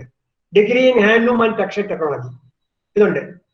ഇതല്ലാതെ എല്ലാ സ്റ്റേറ്റ് ഗവൺമെന്റിലും സ്റ്റേറ്റ് ഹാൻഡ്ലൂം വീവേഴ്സ് കോഓപ്പറേറ്റീവ് സൊസൈറ്റികളുണ്ട്. State handloom weavers cooperative society. അതിന്റെ ചുരുക്കപ്പേരില് നമ്മുടെ ഹാൻഡെക്സ്, കേരളത്തിൽ ഹാൻഡെക്സ് നിങ്ങൾ എല്ലാവർക്കും അറിഞ്ഞിരിക്കും. ഓണകാലത്ത് കൈത്തറി തുണികൾ വിൽപ്പനയും റിബേറ്റ് ഒക്കെ കൊടുത്ത് വളരെ പോപ്പുലറായി ഫംഗ്ഷൻ ചെയ്തുകൊണ്ടിരിക്കുന്ന സ്ഥാപനമാണ് ഹാൻഡെക്സ്. അത് യഥാർത്ഥത്തിൽ ഒരു സൊസൈറ്റിയാണ്, Kerala state handloom weavers cooperative society. അവരും കൈത്തറി നെയ്ത്തുകാർക്ക് പല രീതിയിലുള്ള സഹായം ചെയ്യുന്നുണ്ട്. കൈത്തറി നെയ്ത്തുകാരുടെ പ്രോഡക്റ്റ് വാങ്ങി ഈ ഹാൻഡെക്സിന്റെ വിപണന ശൃംഖല മുഖാന്തരം ഇത് വിറ്റഴിച്ച് തിരിച്ചവർക്ക് പൈസ കൊടുക്കാനുള്ള സഹായങ്ങളൊക്കെ ചെയ്യുന്നുണ്ട്. അതാണ് state handloom weavers cooperative society, ചുരുക്കപ്പേരിൽ ഹാൻഡെക്സ് എന്ന് കേരളത്തിൽ അറിയപ്പെടുന്നു. തമിഴ്നാട്ടില് കോപ്ടെക്സ് നിങ്ങൾ കേട്ടിരിക്കും പേര്, കോപ്ടെക്സ്. അതും അവിടുത്തെ തമിഴ്നാട്ടിലെ state handloom weavers cooperative society ആണ്. ആന്ധ്രയിൽ ആപ്കോ എന്ന് പറയും. ഇങ്ങനെ എല്ലാ സംസ്ഥാനങ്ങളിലും ഓരോ സ്റ്റേറ്റ് വീവേഴ്സ് കോഓപ്പറേറ്റീവ് സൊസൈറ്റി ഉണ്ട്. ഡയറക്റ്റ് ഓഫീസുകളല്ലാതെ ഇതുപോലത്തെ സൊസൈറ്റികളുണ്ട്. പിന്നെ നമ്മളെ റീജിയൽ ലെവലിൽ പരവൂർ എടുത്താൽ അവിടെ കൊച്ചു നമ്പർ ഓഫ് കോഓപ്പറേറ്റീവ് സൊസൈറ്റീസ് ഉണ്ട്. ട്രിവാൻഡ്രത്ത്, ബാലാപുരത്ത് more than a dozen handloom സൊസൈറ്റികളുണ്ട്. ഇവരൊക്കെ ഈ സ്റ്റേറ്റ് ഡയറക്ടറേറ്റുമായി ബന്ധപ്പെടുത്തി അവരുടെ പ്രവർത്തനങ്ങൾ പോകുന്നു. ഇങ്ങനെയാണ് ഈ കൈത്തറി മേഖലയുടെ setup. Any more question? Yes sir. Miss Davina ചോദിച്ചിട്ടുണ്ട്, where can we get customised handloom saris? അത് പിന്നെ നമ്മുടെ ഗവൺമെന്റ് ഏജൻസി ആയിരിക്കും കുറച്ചുകൂടെ വിശ്വസ്തതയുള്ളത്. ഗവൺമെന്റ് ഏജൻസി ഞാൻ ഇപ്പം പറഞ്ഞ state handloom weavers cooperative society ഹാൻഡെക്സിന്റെ ഷോറൂമുകൾ ആളവർ കേരള ഉണ്ട്. അല്ലെങ്കിൽ കോപ്ടെക്സ് തമിഴ്നാടിന്റെ സ്റ്റേറ്റ് സൊസൈറ്റിയാണ്, അവരുടെ ഷോറൂമുകൾ ഇനി കേരളത്തിലും ഉണ്ട്. അതല്ലെങ്കിൽ NHDC എക്സിബിഷൻ നടത്താറുണ്ട്. പിന്നെ national handloom development commission exhibition നടത്താറുണ്ട്, ഒഫീഷ്യൽ എക്സിബിഷൻസ്. അവിടെയൊക്കെ നമുക്ക് ജെന്യൂൺ ഹാൻഡ്ലൂം പ്രൊഡക്ട്സ് കിട്ടും. നമ്മുടെ ലോക്കലായിട്ടുള്ള കൈത്തറി സൊസൈറ്റികളുണ്ട്. പരവൂർ കൈത്തറി സൊസൈറ്റി ഉണ്ട്, ബാലാപുരത്തുണ്ട്, പിന്നെ കുത്താമ്പള്ളിയിലുണ്ട്. ഇതൊക്കെ ഹാൻഡ്ലൂം വീവേഴ്സ് കോഓപ്പറേറ്റീവ് സൊസൈറ്റി, അത് ഗവൺമെന്റ് സപ്പോർട്ടുള്ള സൊസൈറ്റികളാണ്. അവിടെയും ഒറിജിനൽ റിയൽ ഹാൻഡ്ലൂം പ്രൊഡക്ട്സ് കിട്ടും. Next. Is Kanjipuram sari made by pure gold? Then how much gold have to be used to make one sari? അങ്ങനെ പിന്നെ ഇപ്പോൾ പ്രസക്തമല്ല എന്ന് വെച്ചാൽ ഞാൻ മുമ്പേ പറഞ്ഞല്ലോ, ഈ ഒറിജിനൽ ഗോൾഡ് എന്നുള്ള കാര്യം ഇല്ല. കശവാണ്. കശവെന്ന് പറയുന്നത് ഞാൻ ആദ്യമേ പറഞ്ഞല്ലോ, കശവ് ഉണ്ടാക്കുന്നത് സിൽക്ക് നൂലിൽ വെള്ളി ചുറ്റി, വെള്ളിയുടെ ഫായിൽ എന്ന് പറയും. ഫായിൽ എന്ന് വെച്ചാൽ വളരെ നേർത്ത റിബൺ പോലുള്ള ഒരു മെറ്റീരിയലാണ് ഫായിൽ എന്ന് പറയുന്നത്. പ്യൂർ സിൽവർ ആണത്. ആ പ്യൂർ സിൽവർ ചുറ്റിയതിന് ശേഷം ഗോൾഡ് സൊല്യൂഷൻ ഇലക്ട്രോപ്ലേറ്റ് ചെയ്യുകയാണ്. അപ്പോഴേ അവിടെ സ്വർണ്ണമല്ല വരുന്നത്, സ്വർണത്തിന്റെ ഒരു പോർഷൻ, ഒരു പാർട്ടിക്കിളേ വരുന്നുള്ളൂ. കുറച്ച് സിൽവറും കുറച്ച് സ്വർണത്തിന്റെ ഒരു പൂശൽ, വെള്ളം പോയി നമ്മൾ പെയിന്റടിക്കുമ്പോൾ അത്രയേ ഉള്ളൂ. അപ്പൊ അതിന് പ്യൂർ ഗോൾഡ് എന്ന് പറയാൻ പറ്റില്ല, ഗോൾഡിന്റെ പ്രസൻസ് ഉണ്ടെന്നേ പറയാൻ പറ്റുള്ളൂ. അങ്ങനെ അത് ഉപയോഗിക്കുന്നവർ കാഞ്ചീപുരത്ത് പ്യൂർ കാഞ്ചീപുരം സാരിയിലാണ് ഉപയോഗിക്കുന്നുണ്ട്. നമ്മുടെ ബാലരാമപുരത്തുള്ള സെറ്റ് സാരിയിലും ചിലരൊക്കെ അത് ഉപയോഗിക്കുന്നുണ്ട്. It's very rare. Yes. Miss കരിഷ്മയ്ക്ക് ഒരു ഡൗട്ട് ആണ്. മിസ് കരിഷ്മ ചോദിക്കണു സർ, കാഞ്ചീപുരം സാരിയും കാഞ്ചീവരം സാരിയും എന്നും കേട്ടിട്ടുണ്ട്, രണ്ടും സെയിം ആണോ? രണ്ടും ഒന്നാണ്. ഓക്കെ, നിഷ മാം ചോദിക്കേണ്ട രണ്ടും ഒന്നാണ്. ഒരു ക്വസ്റ്റ്യൻ ഉണ്ട് സർ. നിഷ മാം ചോദിക്കേണ്ട what are the government initiatives for the upliftment of Kerala handloom and khadi sector. പിന്നെ അതിന്റെ കൂടെ തന്നെ ചോദിച്ചിട്ടുണ്ട് what are the problems faced by Kerala handloom sector. Okay, ഇപ്പോ ഇതൊരു വലിയ ബൃഹത്ത കാര്യങ്ങൾ. നമ്മളെ ഈ പിന്നെ അഗ്രികൾച്ചർ സെക്ടറിനെ ഗവൺമെന്റ് ചെയ്യുന്നത് പോലെ തന്നെ ഹാൻഡ്ലൂം സെക്ടറിന് ഒരുപാട് കാര്യങ്ങൾ ചെയ്യുന്നുണ്ട്. പക്ഷെ ഇതൊന്നും പിന്നെ അങ്ങനെ അങ്ങ് ഫലമില്ല. ഇപ്പൊ നമ്മുടെ അഗ്രികൾച്ചർ സെക്ടറിന് വിത്ത് കൊടുക്കുന്നത്, ഉദാഹരണം പറയാണ്, കൃഷിക്കാർക്ക് വേണ്ടി വിത്തുകൾ കൊടുക്കുന്നുണ്ട്. പക്ഷെ ഒരു 10% ആൾക്കാർ കൃഷിക്കാർ മാത്രമേ ആ വിത്ത് യഥാർത്ഥ കൃഷിക്ക് ഉപയോഗിക്കുന്നുള്ളൂ. അതുപോലുള്ള പ്രശ്നങ്ങൾ ഇവിടെയും ഉണ്ട്, ഈ കൈത്തറി മേഖലയിലും ഉണ്ട്. ധാരാളം ധനസഹായങ്ങൾ. ചെറിയൊരു ഉദാഹരണം പറയാം. കൈത്തറി മേഖലയിൽ ഉപയോഗിക്കുന്ന നൂലിന് ഗവൺമെന്റ് സബ്സിഡി കൊടുക്കുന്നുണ്ട്. ഇനി കൈത്തറി മേഖലയിൽ ഉൽപ്പാദിപ്പിക്കുന്ന തുണിത്തരങ്ങൾ വിൽക്കുമ്പോൾ ഗവൺമെന്റ് റിബേറ്റ് കൊടുക്കുന്നുണ്ട്. തുണിയുടെ വില കുറച്ച് മാറ്റി എത്തിക്കാൻ വേണ്ടിയാണ് ഗവൺമെന്റ് റിബേറ്റ് കൊടുക്കുന്നത്. ഇപ്പൊ കസ്റ്റമർ 20% റിബേറ്റ് ഓർഡർ തരും, അല്ലെങ്കിൽ 30% റിബേറ്റ് തരുന്നു വെച്ചാൽ 100 രൂപയുടെ പ്രൊഡക്റ്റില് 30 രൂപ ഗവൺമെന്റ് കൊടുക്കുന്നു. അപ്പോൾ ഈ കസ്റ്റമർക്ക് 30 രൂപ കുറച്ച് വാങ്ങാൻ കഴിയും. അപ്പൊ 70 കസ്റ്റമർ വാങ്ങാൻ കഴിയും. അപ്പൊ മാർക്കറ്റുമായി ടാർഗറ്റ് ചെയ്യാൻ ഈ കൈത്തറിക്കാരന് കഴിയും. മാർക്കറ്റ് അപ്പൊ കൈത്തറി അത് വിൽക്കാൻ കഴിയും. വിൽക്കാൻ കഴിയാൻ വീണ്ടും ഉത്പാദനം ചെയ്യാൻ കഴിയും. അതുപോലെ അവരുടെ വർക്ക് കം ഷെൽട്ടർ, അവരുടെ താമസ വീട് കെട്ടാനുള്ള സഹായം ഉണ്ട്. അവരുടെ സാധനങ്ങൾ വാങ്ങുന്ന ഡൈസ് കെമിക്കൽസ്, പിന്നെ അവരുടെ സൊസൈറ്റികളിൽ ജോലി ചെയ്യുന്ന ആൾക്കാർക്ക് ഗവൺമെന്റ് കൊടുക്കുന്നു. ഇങ്ങനെ ഒരുപാട് പാക്കേജ്, ഒരുപാട് ധനസഹായങ്ങളുണ്ട്. ഒരു പക്ഷേ അതിനെപ്പറ്റി വളരെ ഡീറ്റെയിൽ ആയിട്ട് പറയണമെങ്കിൽ നമ്മൾ അത് വീണ്ടും തന്നെ ഒരു 1-2 മണിക്കൂറുകൾ ആവശ്യം വരും. കേന്ദ്ര ഗവൺമെന്റിന്റെ പിന്നെ മാത്രമല്ല ലൂംസ് ഫ്രീ ആയിട്ട് കൊടുക്കുന്നുണ്ട്. മിഷനറി എക്യുപ്മെന്റ്, ജക്കാർഡ്, ഡാബി ഇങ്ങനെ പറയുന്ന ഒരുപാട് എക്യുപ്മെന്റ്സ് ഫ്രീ ആയിട്ട് കൊടുക്കുന്നുണ്ട് ഗവൺമെന്റ്.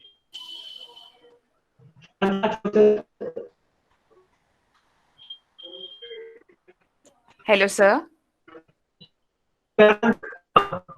സർ വോയിസ് ബ്രേക്ക് ആവുന്നുണ്ട്.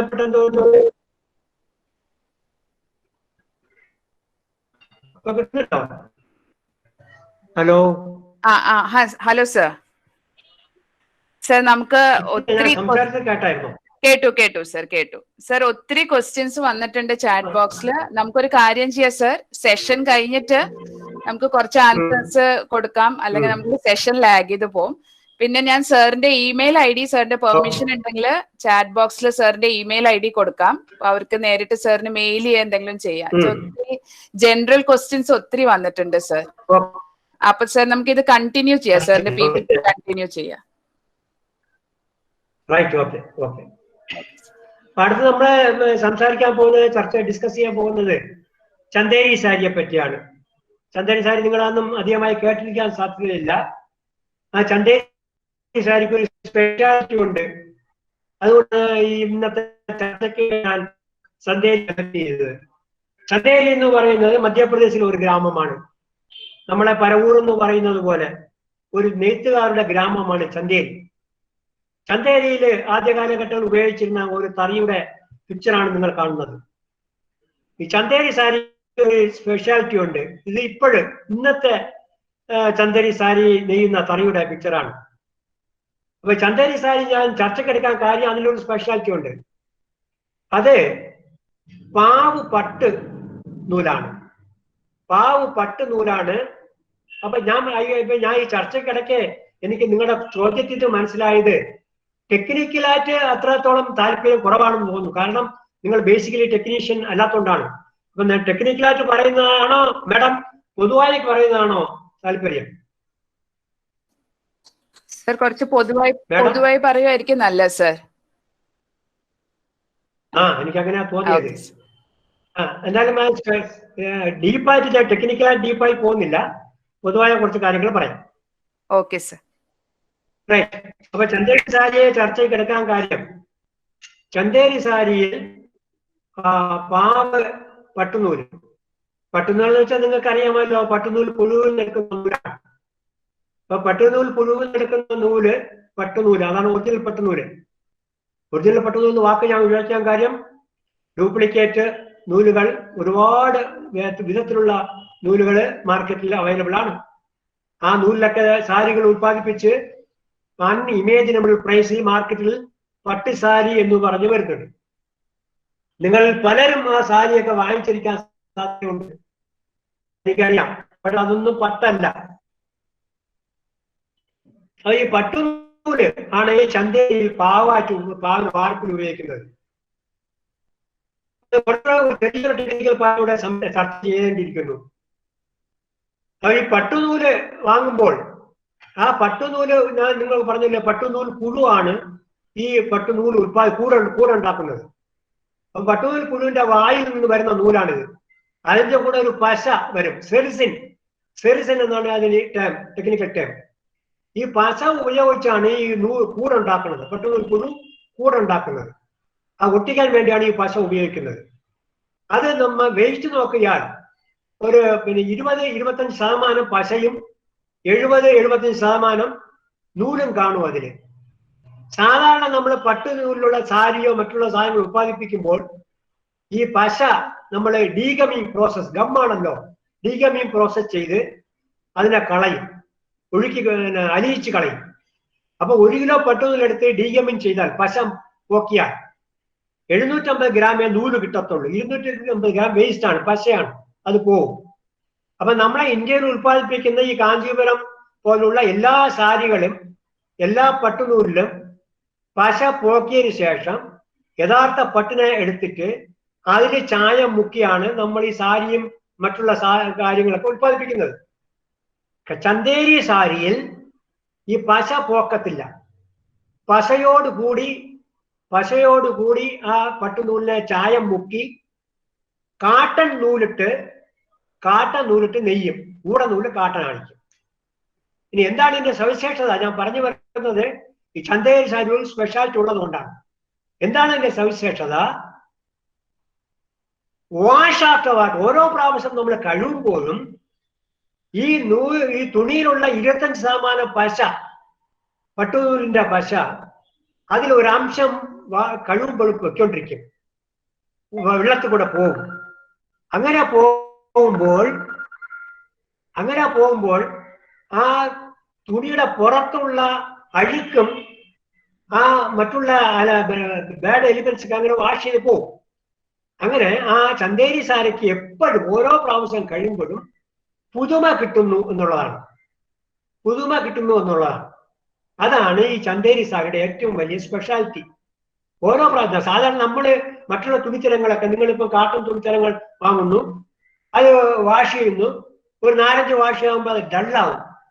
പിന്നെ കുറെ കഴിയുമ്പോൾ വളരെ ടോട്ടൽ ഡള്ളായി പോകും. ആ വാങ്ങുമ്പോൾ ഉണ്ടായിരുന്ന ബ്രൈറ്റ്നെസ് കാണത്തില്ല. പിന്നെ നിങ്ങൾ അതിനെ കീറിപ്പോയില്ലെങ്കിലും നിങ്ങൾ അതിനെ അബാൻഡൻ കളയുകയാണ്. കാരണം നിങ്ങൾ വാങ്ങുമ്പോൾ അതിൻ്റെ ഒരു പകിട്ട് ബ്രൈറ്റ്നെസ് ആ തുണികൾക്ക് കാണത്തില്ല. വേറെ ചന്തേരി സാരിക്ക് എപ്പോഴും എത്ര വാഷ് കഴിയുന്നോ അത്രയ്ക്കും പുതുമ ഉണ്ടായിരിക്കും. അതാണ് അതിന്റെ സ്പെഷ്യാലിറ്റി. പിന്നെ ഈ ചന്തേരി സാരി വേറൊരു കാര്യം കൂടെ ഉള്ളത്, ഈ പട്ടുനൂലും കാട്ടനുമാണ് അതിൽ ഉപയോഗിക്കുന്നത്. പാവ് പട്ടുനൂലും കൂടെ കാട്ടൻ വിരുദ്ധ സ്വഭാവമുള്ളവരാണ്, രണ്ടുപേരും ആപ്പോസിറ്റ് സ്വഭാവമുള്ളവരാണ്. പട്ടുനൂലിനെ സോപ്പിൽ കഴുകാൻ പാടില്ല, കാട്ടൻ സോപ്പിൽ കഴുകാം. രണ്ട് വിരുദ്ധ സ്വഭാവമുള്ളവരെയാണ് ആ സാരിയിൽ ബന്ധപ്പെടുത്തി ഒരു തുണിയായി പ്രൊഡ്യൂസ് ചെയ്യുന്നത്. അപ്പൊ ഇതിനൊരു സ്പെഷ്യാലിറ്റി ഉണ്ട്. എവിടെയെങ്കിലും ചന്തേരി സാരി കണ്ടാൽ അത് ശ്രദ്ധിക്കാം, അത് വാങ്ങാം, യഥാർത്ഥ ചന്തേരി സാരി ആണെങ്കിൽ. യെസ് മാഡം, എന്തെങ്കിലും സംശയം ഉണ്ടെങ്കിൽ ചോദിക്കാം. സർ നമുക്ക് കണ്ടിന്യൂ ചെയ്യാം സർ. ഇപ്പൊ കോമൺ ക്വസ്റ്റ്യൻസ് ആണ് സർ, അത് നമുക്ക് സെഷൻ കഴിഞ്ഞിട്ട് എടുക്കാം. Right, okay. അടുത്തതിൽ ഇപ്പൊ ഓക്കെ സർ. അടുത്ത ബനാറസ് സാരിയാണ്. ബനാറസ് സാരിയുടെ ഒരു ലേ ഔട്ടാണ് നിങ്ങൾ കാണുന്നത്. ബനാറസ് സാരിയും കാഞ്ചീപുരം സാരിയും ഒക്കെ പറയുന്നത് പട്ടാണ്. ബനാറസ് സാരിയിൽ നമ്മൾ അധികമായിട്ട് ഉപയോഗിക്കുന്നത് വെള്ളിക്കസവാണ്. നമ്മുടെ സ്വർണത്തിന്റെ കസവല്ല, വെള്ളിക്കസവാണ്. ഇൻട്രിക്കേറ്റ് ഡിസൈൻസ് ആണ് ഉപയോഗിക്കുന്നത്. വെയിറ്റ് കുറഞ്ഞ സാരിയാണ് ബനാറസ് സാരി ഉപയോഗിക്കുന്നത്. ഇതൊക്കെയാണ് ഇതിന്റെ പല്ലോയിലുള്ള ഡിസൈൻസിന്റെ ഒരു പോർഷനാണ് ഈ കാണുന്നത്. ബനാറസ് സാരി നെയ്യുന്ന തറിയാണ് നിങ്ങൾ കാണുന്നത്.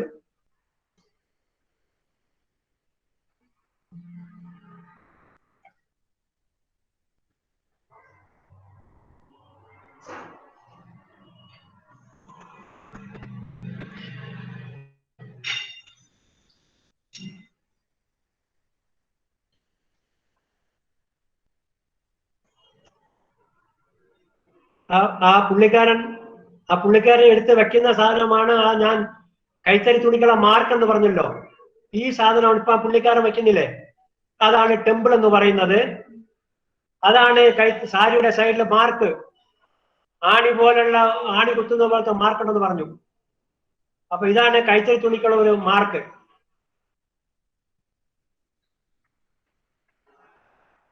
ഇതാണ് ബനാറസ് സാരിയുടെ ഉൽപാദനം. ഇത്രയും കോംപ്ലിക്കേറ്റഡ് ആയിട്ടുള്ള വർക്കാണ് ബനാറസ് സാരി ഉൽപ്പാദിപ്പിക്കുമ്പോൾ സാരിയുടെ സെറ്റപ്പ്. അടുത്തതിലേക്ക് പോവുകയാണ്. അപ്പൊ ചോദ്യോത്തരങ്ങൾ അവസാനം വയ്ക്കാന്നല്ലേ പറഞ്ഞത് മാഡം? അതെ സർ, കണ്ടിന്യൂ ചെയ്യാം. ജംദാനി സാരിയാണ്. ഓക്കെ, ജംദാനി സാരി. അപ്പൊ ജംദാനി സാരി നമ്മളെ വെസ്റ്റ് ബംഗാളിലാണ് നെയ്യുന്നത്. പ്യൂർ കാട്ടണിലാണ് ഉൽപ്പാദിപ്പിക്കുന്നത്. വളരെ ഫൈൻ തുണി നൂലിലാണ് ജംദാനി സാരി ഉൽപ്പാദിപ്പിക്കുന്നത്.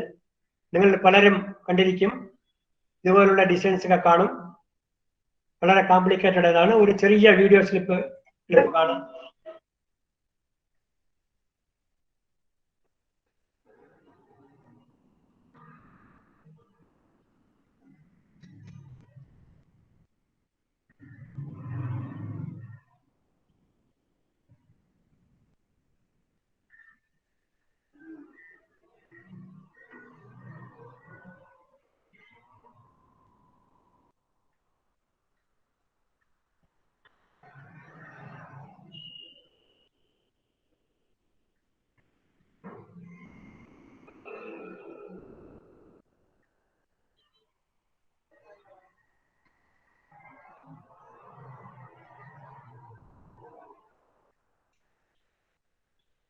ഞാൻ സമയം അധികം എടുക്കാതെ ടെക്നിക്കൽ ഇഷ്യൂസ് സമയം എടുക്കാതെ പോവുകയാണ്. അടുത്ത് പൈത്താനി വീവിംഗ്, മഹാരാഷ്ട്ര ഔറംഗാബാദിൽ നെയ്യുന്നതാണ്. ഇതൊരു പ്രത്യേക സ്റ്റൈലൈസ്ഡ് ഡിസൈൻ ആണ്. ഇത്രയും നൂലുകൾ, ഇത്രയും കളറുള്ള നൂലുകളൊക്കെ ചുറ്റിവെച്ച് ഏത് ഡിസൈനിന്റെ ഓരോ പാർട്ടിനും ഓരോ കളർ വരുന്നെങ്കിൽ അത് അവിടെ എടുത്തിട്ട് വളരെ ടൈം കൺസ്യൂമിങ് നെയ്ത്താണ് ഈ പൈത്താനി സാരി എന്ന് പറയുന്നത്. അതുകൊണ്ടാണ് ഈ പൈത്താനി സാരി വളരെ എക്സ്പെൻസീവ് ആണ് സാരി. പക്ഷെ സാരി കാണാൻ വളരെ ഇൻട്രസ്റ്റിംഗ് ആയിരിക്കും. ഒരു ചെറിയ വീഡിയോ ക്ലിപ്പ് കാണാം നിങ്ങൾക്ക്.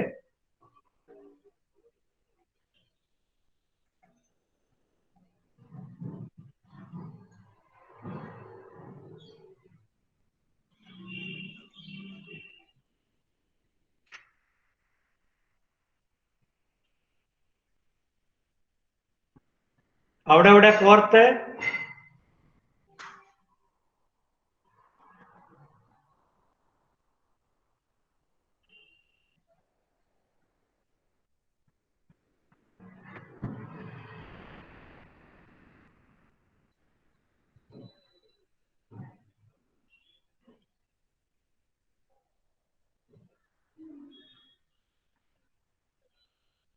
പോച്ചപ്പള്ളിയിലെ ആ ടൈ ആൻഡ് ഡൈ ഡിസൈൻസ് ആണ്. നിങ്ങൾ പലരും പോച്ചമ്പള്ളി ടൈ സാരിയെ പറ്റി കേട്ടിരിക്കും. അതിന്റെ ഡിസൈൻസ് ഒരു സ്റ്റൈലൈസ്ഡ് ഡിസൈൻ ആണ്. കാട്ടണിലും സിൽക്കിലുമാണ് അവിടെ സാരി ഉൽപ്പാദിപ്പിക്കുന്നത്. ഇതും ഞാൻ മുൻപ് പറഞ്ഞതുപോലെ വളരെ ടൈം കൺസ്യൂമിങ് വർക്കാണ് ഈ സാരി ഉൽപ്പാദിപ്പിക്കുന്നത്. പിന്നെ ഈ ഡിസൈൻ എങ്ങനെയാണ് അത് കൊണ്ടുവരുന്നത്? പാവില് ചായം മുക്കിയതിനു ശേഷം റബ്ബർ ബാൻഡ് ഇട്ട് കെട്ടി വീണ്ടും ചായം മുക്കുന്നു. അതാണ് വാർപ്പെന്ന് എഴുതിക്കുന്നിടത്ത് കാണുന്നത്. ചുവപ്പ് പാവാണ് 1-ാം നമ്പർ. 2-ാം നമ്പറിൽ നമ്മൾ സെൻട്രൽ കറുപ്പ് റബ്ബർ ബാൻഡ് കെട്ടി വീണ്ടും അത് ചായം മുക്കുന്നു, അടുത്ത കറുപ്പ് ചായം മുക്കുന്നു. അപ്പോഴേ ആ റബ്ബർ ബാൻഡിട്ട കെട്ട സ്ഥലങ്ങളിൽ ചായം പോകുന്നില്ല, ബാക്കി എല്ലാ ഭാഗത്തും കറുപ്പ് വരുന്നു. അങ്ങനെ വാർപ്പെന്ന് എഴുതിക്കുന്ന വാക്ക് ശ്രദ്ധിച്ചാൽ സെൻട്രൽ ഭാഗം ചുവപ്പ്, ബാക്കിയെല്ലാം കറുപ്പാണ്. അതേപോലെ ബാട്ടത്തിൽ വെഫ്റ്റ് എന്ന് എഴുതിയിരിക്കുന്ന ഭാഗത്തും കൂടെ വെഫ്റ്റ് ചാണും അങ്ങനെ തയ്യാറാക്കുന്നു. തറയിൽ കൊണ്ടുപോയിട്ട് നെയ്യുമ്പോൾ വാർപ്പിലുള്ള ചുവപ്പ് ഏരിയയിൽ തന്നെ വെഫ്റ്റിലുള്ള ചുവപ്പ് ഏരിയ വരത്തക്ക രീതിയിൽ ഓരോ നൂലും പിടിച്ചു വെച്ച് നെയ്യുമ്പോഴാണ് ഈ ടൈ ആൻഡ് ഡൈ ഡിസൈൻ ഉണ്ടാവുക. എന്ന് വെച്ചാൽ ആ സെന്ററില് ക്ലാത്ത് എഴുതിയിരിക്കുന്നിടത്ത് തുണിയുടെ ഒരു പിക്ചറാണ് കാണിക്കുന്നത്. അവിടെ സെൻട്രൽ ചുവപ്പും ചുറ്റും കറുപ്പുമാണ്. അത് ഈ ടൈ ആൻഡ് ഡൈ പ്രോസസ്സിൽ കൂടെ കൊണ്ടുവന്നതാണ്. വളരെ ടൈം കൺസ്യൂമിങ് പ്രോസസ്. നിങ്ങൾ പലരും ആലോചിക്കും എന്തുകൊണ്ടാണ് ഈ കൈത്തറി തുണിക്ക് ഇത്ര വില കൂടാൻ കാര്യം. ഒരു നല്ല കൈത്തറി തുണി, ഒരു നല്ല ഡിസൈൻ ഉത്പാദിപ്പിക്കാൻ ദിവസങ്ങളുടെ എഫേർട്സ് ഉണ്ട്. അത് ഒരാളല്ല, ഒരു ടീം ഓഫ് പീപ്പിൾ വർക്ക് ചെയ്യാണ്.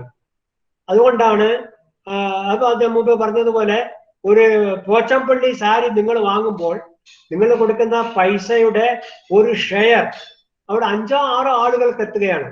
5-6 ആളുകൾ ചേർന്ന് പല സ്റ്റേജിൽ വർക്ക് ചെയ്താണ് ഒരു പോച്ചമ്പള്ളി സാരി നിങ്ങളുടെ കയ്യിലേക്ക് എത്തുന്നത്. ഇപ്പൊ നിങ്ങൾ കൊടുക്കുന്ന പൈസ അത്രയും ലേബർ ഇൻവോൾവ് പ്രൊഡക്റ്റിനാണ് എന്നുള്ളതാണ്. ഒരു പോച്ചമ്പള്ളി തറിയാണ് കാണിക്കുന്നത്.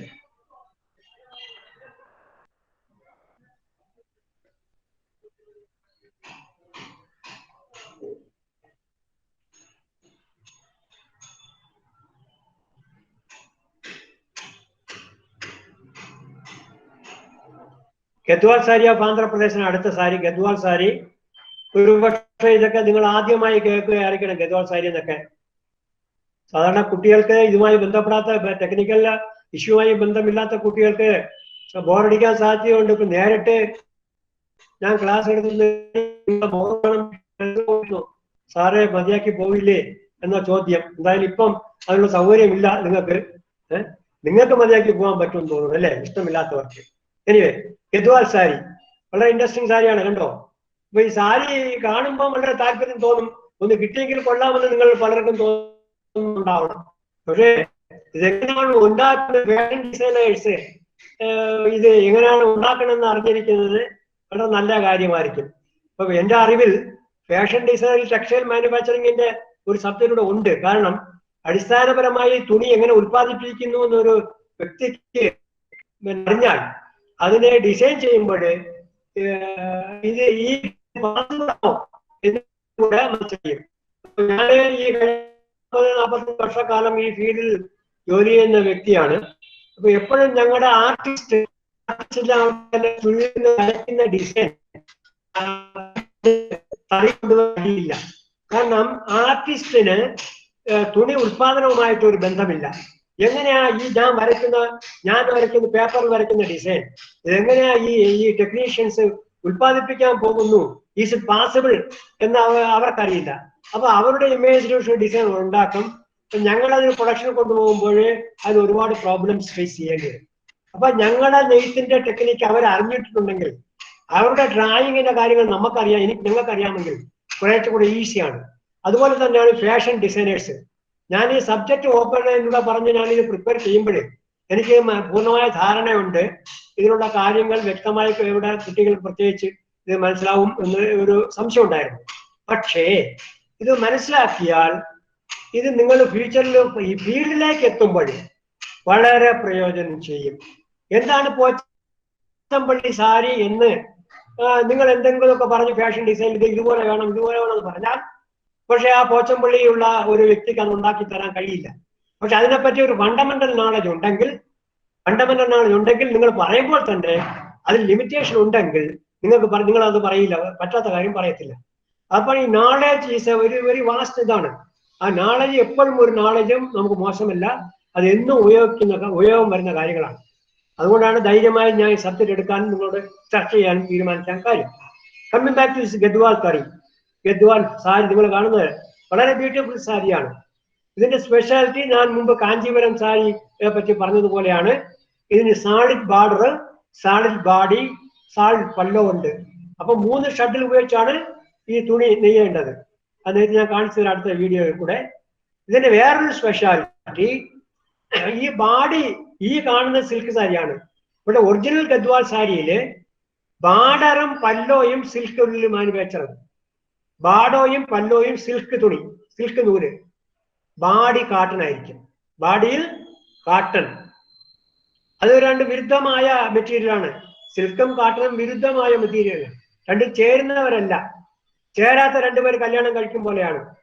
പക്ഷെ പണ്ട് മുതലേ ഈ കൈത്തറി മേഖലയിൽ ഇങ്ങനെ ഒരു പ്രൊഡക്റ്റ് ഉണ്ടായിട്ടുണ്ട്. കാരണം ശരീരത്തിന് സുഖം എപ്പോഴും കാട്ടൺ ധരിക്കുന്നതാണ്. പക്ഷെ ഈ ലുക്ക്, ഫീല്, അപ്പീൽ സിൽക്കിനാണ് ഉള്ളത്. അപ്പൊ രണ്ടിനും കൂടെ സമന്വയിപ്പിച്ചുകൊണ്ട് ഒരു ഫാബ്രിക് ഉണ്ടാക്കുന്ന അതാണ് അന്നത്തെ നെയ്ത്തുകാരൻ, ആന്ധ്രാപ്രദേശിലെ നെയ്ത്തുകാരൻ വിഭാവന ചെയ്തത്. അതാവണം ഈ ഗദ്വാൾ സാരിയുടെ പ്രൊഡക്ഷന്റെ ബാക്കിലുള്ളത്.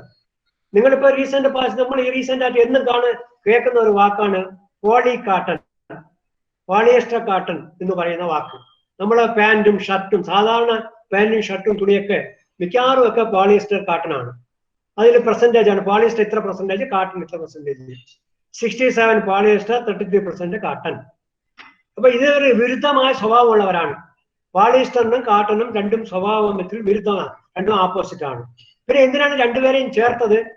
ഈ പോളിയസ്റ്ററിന്റെ കുറെ നല്ല ഗുണങ്ങൾ നമുക്ക് കിട്ടും, കാട്ടന്റെ കുറെ നല്ല ഗുണങ്ങൾ നമുക്ക് കിട്ടും. ഇപ്പൊ കസ്റ്റമർക്ക് രണ്ടും വേണം. പോളിയസ്റ്ററിന്റെ ഷൈനിങ് നമുക്ക് വേണം, വെള്ളം പിടിക്കില്ല, അബ്സർവ് ചെയ്യില്ല, പെട്ടെന്ന് ഉണങ്ങും, അതിന്റെ ഗുണങ്ങൾ നമുക്ക് വേണം. കാട്ടന്റെ ഒരുപാട് നല്ല ഗുണങ്ങൾ നമുക്ക് വേണം. രണ്ടും ഗുണങ്ങൾ വേണം നമുക്ക്, കസ്റ്റമർക്ക് വേണം. അതുകൊണ്ടാണ് പോളിയസ്റ്ററും കാട്ടനും കൂടെ ബ്ലെൻഡ് ചെയ്ത് നമ്മൾ നൂൽ ഉത്പാദിപ്പിച്ച് ഫാബ്രിക് ഉത്പാദിപ്പിക്കുന്നത്. അതിന് മാർക്കറ്റ് കൂടുതലുള്ളത്. അതുപോലെയാണ് ഈ ഗദ്വാൾ സാരിയിൽ ബാഡിയിലുള്ള തുണി കാട്ടനും ബാർഡറിലുള്ള തുണി സിൽക്കും. നമുക്ക് ചെറിയ വീഡിയോ കാണാം.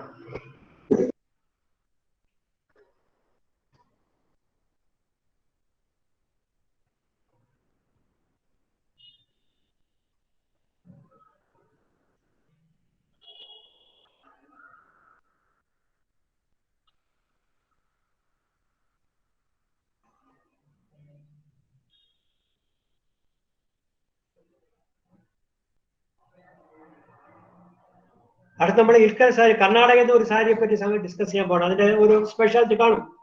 ഞാൻ മുമ്പ് ആദ്യമേ തന്നെ പറഞ്ഞാണ്, ഓരോ സംസ്ഥാനത്തും അവർ ഉത്പാദിപ്പിക്കുന്ന സാരിക്ക് എന്തെങ്കിലുമൊക്കെ വലിയ സ്പെഷ്യാലിറ്റികൾ, മാറ്റങ്ങളുണ്ട്. ഈ ഇൽക്കൽ സാരി കർണാടകയിലെ ഒരു സാരിയാണ്. അവരുടെ ട്രഡീഷണൽ വെഡിങ് സാരിയാണ്. നോക്കണം, അതിന്റെ ബാർഡറെല്ലാം വ്യത്യസ്തമാണ്. ഈ തരത്തിലുള്ള ബാർഡർ, ആ മുന്താണി, പല്ലോയിൽ ഉപയോഗിക്കുന്ന ഡിസൈൻസ്, ഇതൊന്നും നമ്മുടെ കേരളത്തിലോ തമിഴ്നാട്ടിലോ ഇല്ലാത്തതാണ്. അപ്പൊ അവരുടേതായ ഒരു സ്റ്റൈലാണ് ഇൽക്കൽ സാരി.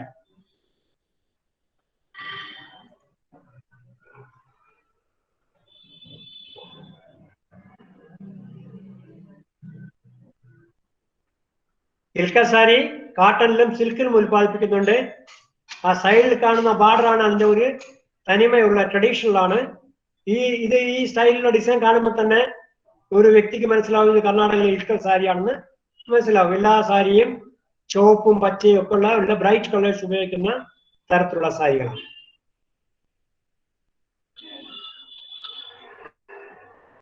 ഇനി വേറെ ഒരു പ്രോഡക്റ്റ് ആണ് ജമുക്കാളം. നിങ്ങൾ പലരും കേട്ടിരിക്കും. നമ്മൾ തറയില് വിരിക്കുന്ന ഒരു സാധനമാണ് ജമുക്കാളം.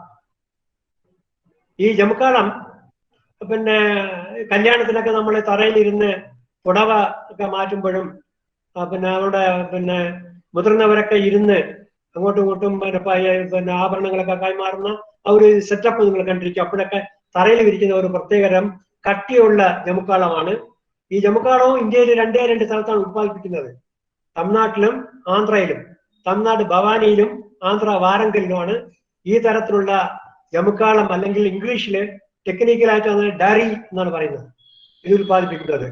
ഇത് ഉത്പാദിപ്പിക്കുന്ന തറിയാണ് കാണുന്നത്. ഇത് കുഴിത്തറിയാണ്. ഈ തറിയുടെ പേരാണ് കുഴിത്തറി. ഇതിന്റെ ഒരു വീഡിയോ ഉണ്ടാകും, ഞാൻ പിന്നെ കാണിക്കാം. ഇത് ഫിഗേർഡ് ഡറിയാണ്. ആ ഡറിയിൽ തന്നെ ചിത്രങ്ങൾ വരുന്നതാണ്. വളരെ ബൃഹത്തായ ചിത്രങ്ങൾ കൈകൊണ്ട് കോർത്തെടുത്ത് നെയ്യുന്നതാണ്. ഒരു പ്രത്യേകതരം തറിയാണ്. ഇത് നെയ്യുമ്പോൾ തുണി ചുറ്റാൻ പറ്റത്തില്ല. നെയ്ത്തുകാരനാണ് അങ്ങോട്ട് മൂവായി പോകുന്നത്. ഇത് നെയ്യുന്നത് രാജസ്ഥാനിലാണ്. രാജസ്ഥാനിലെ സാലവാസിലാണ് ഈ തരത്തിലുള്ള തുണികൾ നെയ്യുന്നത്. സ്ത്രീകൾ ഇത് പ്രത്യേക തരത്തിലുള്ള തറിയാണ് കാണുക.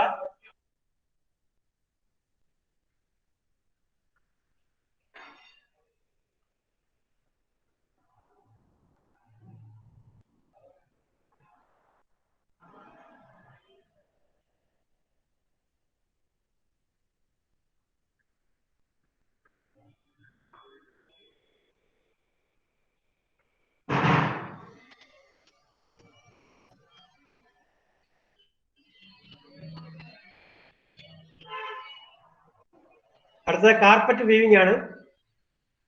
നമ്മുടെ പൊതുവെ ടെക്നിക്കൽ കുട്ടികൾ തന്നെ, ആളുകൾ തന്നെ എപ്പോഴും കൺഫ്യൂസ് ചെയ്യുന്ന ഒരു ടേമാണ് ഈ കാർപ്പറ്റും ഡെറിയും. ഡെറിയും കാർപ്പറ്റും ടെക്സ്റ്റൈൽ കോഴ്സ് പഠിച്ച ആൾക്കാർ തന്നെ കൺഫ്യൂസ് ആവുന്ന കാര്യമാണ്. നമ്മുടെ കേരളത്തിൽ അത്ര സാർവത്രികമായി ഉപയോഗിക്കുന്ന സാധനമല്ല ഈ കാർപ്പറ്റ്. ഈ പോഷ് ഹോട്ടലിലൊക്കെ പോയാൽ നമ്മളെ എൻട്രിയില് റിസപ്ഷനില് തറയിലൊക്കെ വിരിച്ചിരിക്കുന്നത് കണ്ടിരിക്കും. നോർത്തേൺ പാർട്ട് ഓഫ് ദ കൺട്രിയിൽ പോയിട്ടുണ്ടെങ്കിൽ വലിയ വീട്, നല്ല ഹൈഫൈ വീടുകളിലും ഹോട്ടലിലും ഒക്കെ ഈ കാർപ്പറ്റ് വിരിച്ചിരിക്കും. വെൽവെറ്റിൻ പോലെ ഫ്ലഷ് ആയിട്ടിരിക്കും, ഇങ്ങനെ നല്ല കട്ടിയുള്ളത്. മേൽഭാഗം ഡിസൈൻ നല്ല ബ്യൂട്ടിഫുൾ ഡിസൈൻ ഒക്കെ കാണും. ഫ്ലഷ് ആയിട്ടിരിക്കും, സോഫ്റ്റ് ആയിട്ടിരിക്കും, ചവിട്ടിയാൽ അങ്ങ് പൊതയും. അതാണ് കാർപ്പറ്റ് എന്ന് പറയുന്നത്. അതേസമയം ഞാൻ തൊട്ട് മുമ്പ് കാണിച്ചത് ഡറി. ഈ രണ്ടും ഈ ഫാഷൻ ഡിസൈൻ ആയിട്ട് any person related to textiles should understand the difference between the duri and the carpet. Carpet നെയ്യുന്നതാണ് കാണുന്നത്.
അടുത്ത സാരിയാണ് ഗുജറാത്തിൽ നെയ്യുന്നത്. പട്ടോല സാരി, പട്ടാൻ എന്ന് പറയുന്ന സ്ഥലത്ത് ഗുജറാത്തിൽ പട്ടോല സാരി. ഇതാണ് ഇന്ത്യയിലെ ഏറ്റവും എക്സ്പെൻസീവ് സാരി, ഏറ്റവും വില കൂടിയ സാരി. ഒരു സാരി നെയ്യാൻ 1 മാസമോ 2 മാസമോ ഒക്കെ ആവും. ഒരു ആർഡർ ബേസിൽ, മിക്കവാറും പട്ടോല സാരി, ഒറിജിനൽ പട്ടോല സാരി ആർഡർ ബേസിലാണ് ചെയ്യുന്നത്. ഇത് നെയ്യാൻ ഇന്ത്യയിലെ പട്ടാൻ എന്ന് പറയുന്ന സ്ഥലത്ത് വളരെ ചുരുക്കം ഫാമിലികളെ ഉള്ളൂ, വളരെ ചുരുക്കം ആൾക്കാർ മാത്രം നെയ്യുന്ന ഒരു പ്രോഡക്റ്റാണ് പട്ടോല സാരി. ഇതിന്റെ പ്രോസസ്സൊക്കെ വളരെ കോംപ്ലിക്കേറ്റഡ്. ടൈ ആൻഡ് ഡൈ ആണ് അടിസ്ഥാനപരമായ ടെക്നിക്ക്. നിങ്ങളിപ്പോൾ കാണുന്നത് പാവാണ്. പാവിൽ ടൈ ആൻഡ് ഡൈ ഉപയോഗിച്ച് ഡിസൈൻസ് ക്രിയേറ്റ് ചെയ്തിട്ട് ആ ഡിസൈൻ അനുസരിച്ച് ഊടയും ചായം മുക്കി നെയ്യുന്ന ഒരു വലിയ കോംപ്ലിക്കേറ്റഡ് ഹാൻഡ് വർക്കാണ് പട്ടോല സാരി. ഒരു സാരി നെയ്ത് തീർക്കാൻ 1 മാസമോ അതിൽ കൂടുതലോ ആവും. It's all depends upon the intricacy of the sari. ചെറിയ ഒരു വീഡിയോ ക്ലിപ്പിംഗ് കാണാം.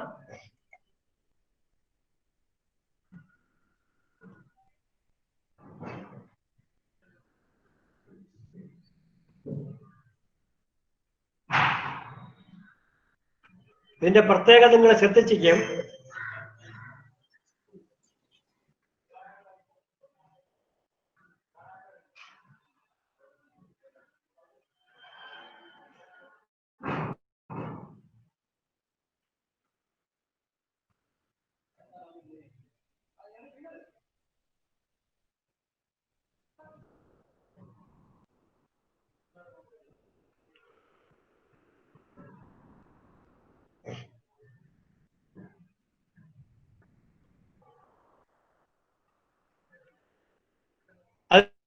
പട്ടോല സാരിയിൽ നിങ്ങൾ ശ്രദ്ധിക്കാൻ തറി കൈത്തറി സ്ട്രെയിറ്റ് ആയിട്ടല്ല, ചരിച്ചാണ് സെറ്റ് ചെയ്തിരിക്കുന്നത്. അതൊരു വലിയ വ്യത്യസ്തമായ സെറ്റപ്പാണ്. കൈത്തറി നെയ്യുന്നത് ആ ലൂം അലൈൻമെന്റ് ചരിച്ചാണ് വെച്ചിരിക്കുന്നത്. തുണി ചരിഞ്ഞാണ് ഇരിക്കുന്നത്. നെയ്യാനുള്ള സൗകര്യം ഒരുപാട് ആസ്പെക്ട്സ് ഉണ്ട്. ഇന്ത്യയിലെ എല്ലാ എല്ലാ സംസ്ഥാനങ്ങളിലും ഓരോ തരത്തിലുള്ള തറികളുണ്ട്. പക്ഷെ ഈ തറി മാത്രമേ ഇന്ത്യയിലുള്ള ഈ തറി മാത്രമേ ഇങ്ങനെ ഇൻക്ലൈൻഡ് ആയിട്ട് സെറ്റപ്പ് ചെയ്തിട്ടുള്ളൂ. നമ്മൾ അടുത്ത് പോകുന്നത് റിയൽ മദ്രാസ് ഹാൻകർച്ചീഫ്. റിയൽ മദ്രാസ് ഹാൻകർച്ചീഫ് നിങ്ങൾ പലരും കേട്ട് ആ വാക്ക് കേട്ടിരിക്കില്ല. പിന്നെ മദ്രാസ് എന്ന് വെച്ചാൽ ഇന്നത്തെ ചെന്നൈ ഒരു ഗ്രാമപ്രദേശമായിരുന്നപ്പോൾ, ഇന്നത്തെ ചെന്നൈ അല്ല, ഒരു 100 വർഷത്തിന് മുമ്പേ ഉള്ള ചെന്നൈ, അന്ന് മദ്രാസ്. ആ മദ്രാസ് എല്ലാം നെയ്ത്തുകാരുടെ ഒരു സങ്കേതമായിരുന്നു. അന്ന് അവിടെ നിന്ന് പ്രൊഡ്യൂസ് ചെയ്യുന്ന ഒരു പ്രോഡക്റ്റ് ആഫ്രിക്കൻ രാജ്യങ്ങളുടെ കല്യാണത്തിന് ഉപയോഗിക്കുന്ന ഒരു തരം പ്രോഡക്റ്റ് മെറ്റീരിയൽ ആയിരുന്നു. അത് കർച്ചീവുമായിട്ട് ഒരു ബന്ധവുമില്ല. കർച്ചീവുമായിട്ട് ഒരു ബന്ധം, ആ വാക്കിനും അതിന്റെ പേരിനും അതിന്റെ പ്രോഡക്റ്റിനും ഒരു ബന്ധവുമില്ല. കർച്ചീവ് മടക്കിയാണ് അയച്ചുകൊണ്ടിരുന്നത്. 36 ഇഞ്ച് നീളവും 36 ഇഞ്ച് വീതി എന്ന് വെച്ചാൽ സ്ക്വയർ ഷേപ്പിലുള്ള ഒരു പ്രത്യേകതരം പ്രോഡക്റ്റാണ് റിയൽ മദ്രാസ് ഹാൻകർച്ചീഫ്. ഇതാണ് ആ പ്രോഡക്റ്റ്. ഇത് ഒരു പീസാണ്. ഇതുപോലുള്ള 8 പീസുകൾ കാണും ഒരു യൂണിറ്റിൽ. അതിനെ മടക്കി വെച്ചാണ് വളരെ എലാബറേറ്റ് ഡിസൈൻസ്. കാണാൻ വളരെ ബ്യൂട്ടിഫുൾ ആയിരിക്കും. കല്യാണ സമയത്ത് അല്ലെങ്കിൽ ഫെസ്റ്റിവൽ സമയത്ത് ആഫ്രിക്കയില് പല വർഗക്കാരും ഇത് പിന്നെ ശരീരത്തിന്റെ ബാക്ക് സൈഡിൽ ഇങ്ങനെ തൂക്കിയിടും. 2-3 പീസുകൾ ഒന്നിച്ച് ബാക്ക് സൈഡിൽ ഇങ്ങനെ തല തൊട്ട് പുറകോട്ട് തൂക്കിയിട്ട് ഇതിൽ തന്നെ ഡ്രസ്സൊക്കെ തച്ചിടുന്ന ഒരു പ്രത്യേകതരം ഏറ്റവും സർപ്രൈസിംഗ് ആയ മാറ്റർ, റിയൽ മദ്രാസ് ഹാൻകർച്ചീഫ് എന്ന് പറയുന്ന ഈ സാധനം കാട്ടനിലെ അടിസ്ഥാന ബേസ് മെറ്റീരിയൽ കാട്ടനാണ്. ഈ കാണുന്ന ഡെക്കറേറ്റീവ് തിങ്സ്, വൈറ്റ് സിൽവർ കളറിൽ കാണുന്ന ഡെക്കറേറ്റീവ് തിങ്സ് ആർട്ട് സിൽക്ക് എന്ന് പറയുന്ന ഒരു മെറ്റീരിയലാണ്. ഇതിൽ ഒരു പീസ് പോലും ഇന്ത്യയിൽ ആരും കൺസ്യൂം ചെയ്യുന്നില്ല എന്നുള്ളതാണ് ഏറ്റവും സവിശേഷമായ കാര്യം. ഇത് ഈ കഴിഞ്ഞ കാലഘട്ടം വരെ ഉത്പാദിപ്പിച്ചിരുന്ന അത് ഒൺലി ഫോർ എക്സ്പോർട്ട്. ഇത് ഒരു സ്റ്റേജ് എത്തിയപ്പോഴേക്കും പിന്നെ ആഫ്രിക്കൻ കൺട്രീസിന്റെ ഇമ്പോർട്ട് അവരെ ഇമ്പോർട്ട് ചെയ്യുന്നത് ബാൻ ചെയ്തു. കാരണം അവരുടെ ഫോറിൻ എക്സ്ചേഞ്ച് ഒരുപാട് പൈസ നഷ്ടപ്പെടുന്നു, അതുകൊണ്ട് ബാൻ ചെയ്തു. അപ്പോൾ ഈ പ്രൊഡക്ഷനിലേക്ക് ഉള്ള നമ്മുടെ ഇന്ത്യയിലുള്ള നെയ്ത്തുകാർ ഒക്കെ വലിയ ദുരിതത്തിലായി ഒരുപാട് കഥകൾ, ഒരുപാട് ഒരു ആത്മഹത്യയൊക്കെ ചെയ്തിട്ടുണ്ട്. അതാണ് റിയൽ മദ്രാസ് ഹാൻകർച്ചീഫിന്റെ പിന്നിലുള്ള കഥ. ഇതാണ് എൻ്റെ ഒരു ക്ലോസപ്പ് വ്യൂ, ഒരു പാർട്ടിന്റെ ക്ലോസപ്പ് വ്യൂ. ഇത് റിയൽ മദ്രാസ് ഹാൻകർച്ചീഫിന്റെ ഒരു സിമ്പിൾ ഡിസൈനാണ് ഞാൻ കാണിക്കുന്നത്. ഇതിനെക്കാട്ടി ഒരുപാട് കോംപ്ലിക്കേറ്റഡ് ഡിസൈൻ ഉണ്ട്. അപ്പൊ കൂട്ടത്തിൽ നിങ്ങളുടെ പരിചയപ്പെടാൻ വേണ്ടി ഒരു പവർ ലൂമിന്റെ പ്രവർത്തനവും കാണിച്ചു തരാം. കാരണം നമ്മൾ മുമ്പേ പവർ ലൂമിന്റെ പ്രൊഡക്ഷനെ പറ്റിയും അതിന്റെ പ്രവർത്തനത്തെ പറ്റിയും പ്രതിപാദിച്ചതുകൊണ്ട് പലരും പവർ ലൂം കണ്ടിട്ടുണ്ടോ എന്ന് എനിക്ക് സംശയമുണ്ട്. ഒരു പവർ ലൂം എങ്ങനെ വർക്ക് ചെയ്യുന്നത് കാണിച്ചു തരാം.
അടുത്ത ഒരു ഷട്ടിൽലെസ് ലൂം, ഓട്ടോമാറ്റിക് ലൂം, കുറച്ചുകൂടെ വേഗതയുള്ള ഒരു തരയുടെ പ്രവർത്തനം.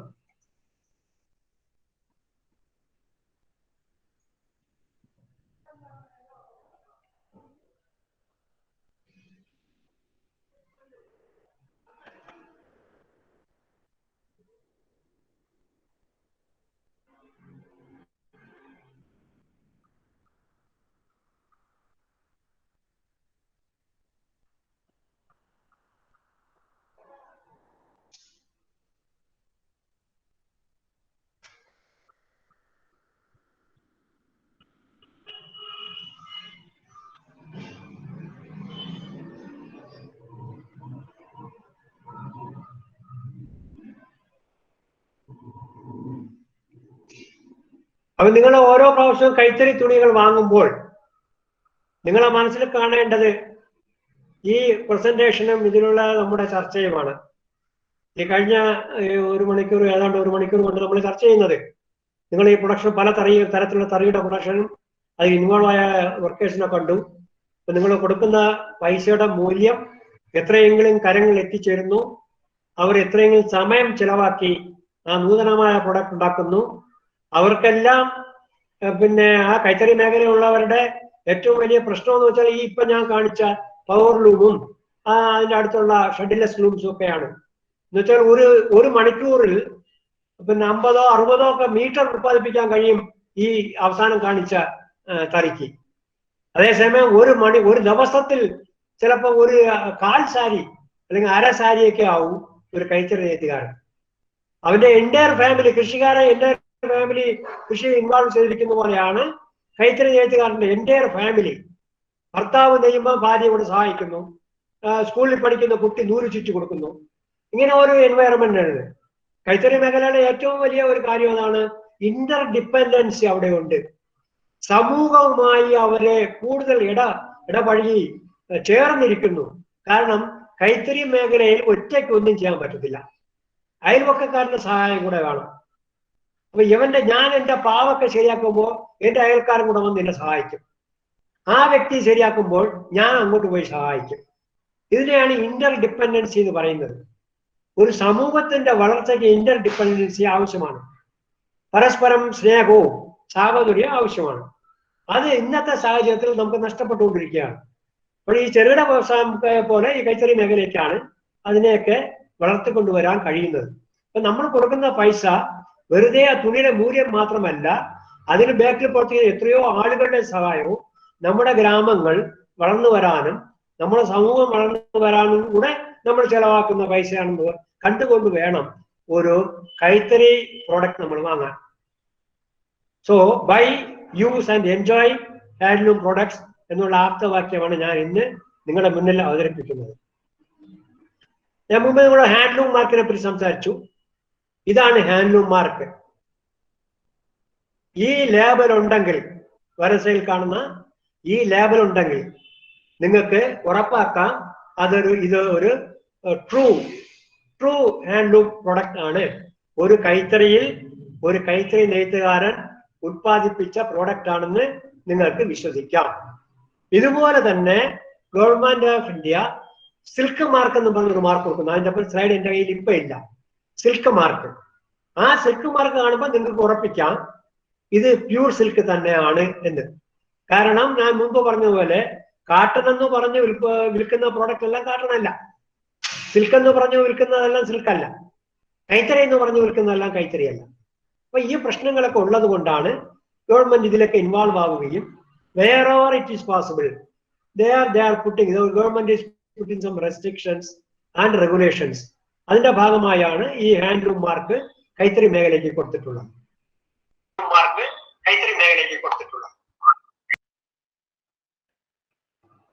Thank you very much madam.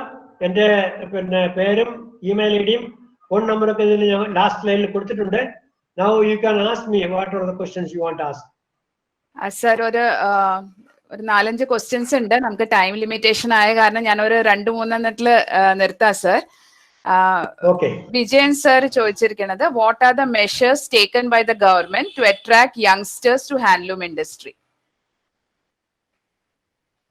Very good question. ധാരാളം പ്രോസസ് ഉണ്ട്. യങ്സ്റ്റേഴ്സിനെ മാത്രം ട്രെയിനിങ് കൊടുത്ത് അവരെ ഈ പ്രോസസ്സിലേക്ക് കൊണ്ടുവരാൻ ഒരു ട്രെയിനിങ് സ്കീമൊക്കെ കേരള ഗവൺമെന്റും കേന്ദ്ര ഗവൺമെന്റും ഒക്കെ കൊണ്ടുവരുന്നുണ്ട്. അത് ഇംപ്ലിമെന്റ് ചെയ്യുന്നുണ്ട്.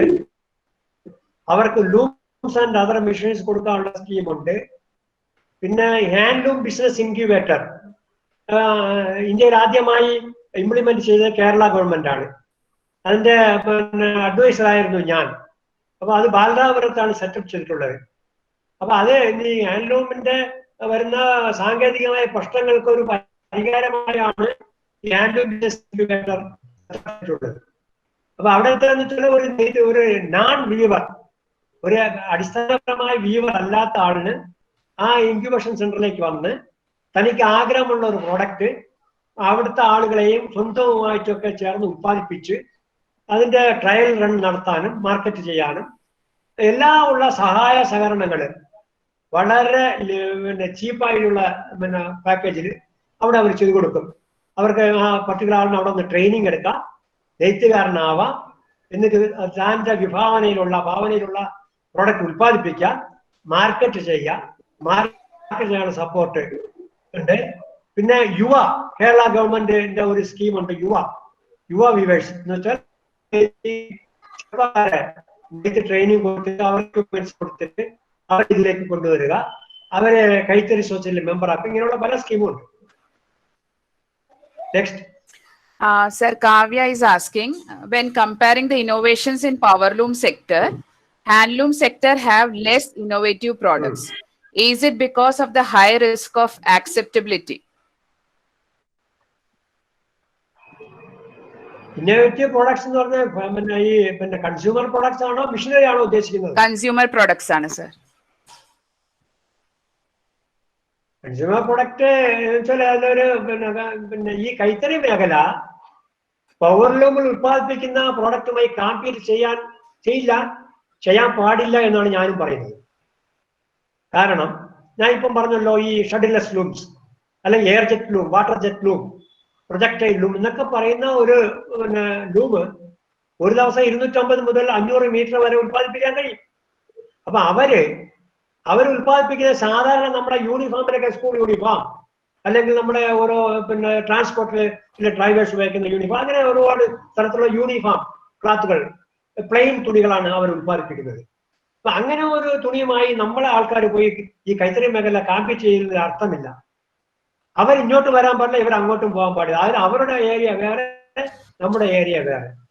ഇത് പ്രോഡക്റ്റ് സവിശേഷത, നമ്മുടെ കൈത്തറി പ്രൊഡക്റ്റിന് മാത്രമേ ഈ സവിശേഷതകളുള്ളൂ.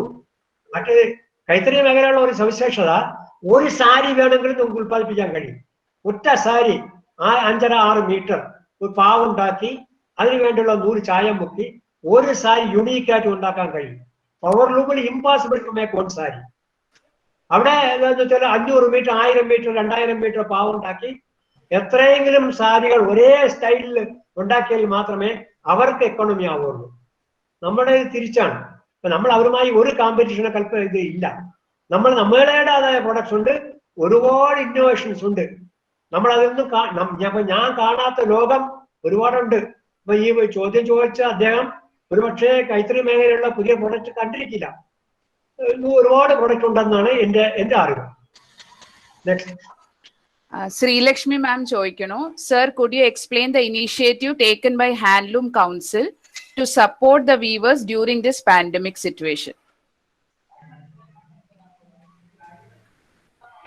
ഇപ്പൊ നമ്മുടെ ഈ പുതിയ കേരളത്തിലെ പുതിയ ഗവൺമെന്റ് വന്നതിന് ശേഷം ഈ സ്കൂൾ യൂണിഫോം ഗവൺമെന്റ് സ്കൂളുകളിലും ഗവൺമെന്റ് എയ്ഡഡ് സ്കൂളുകളും സ്കൂൾ യൂണിഫോം കൈത്തറി മേഖലയിൽ മാത്രമേ ഉത്പാദിപ്പിക്കുന്നുണ്ടായിരുന്നുള്ളൂ.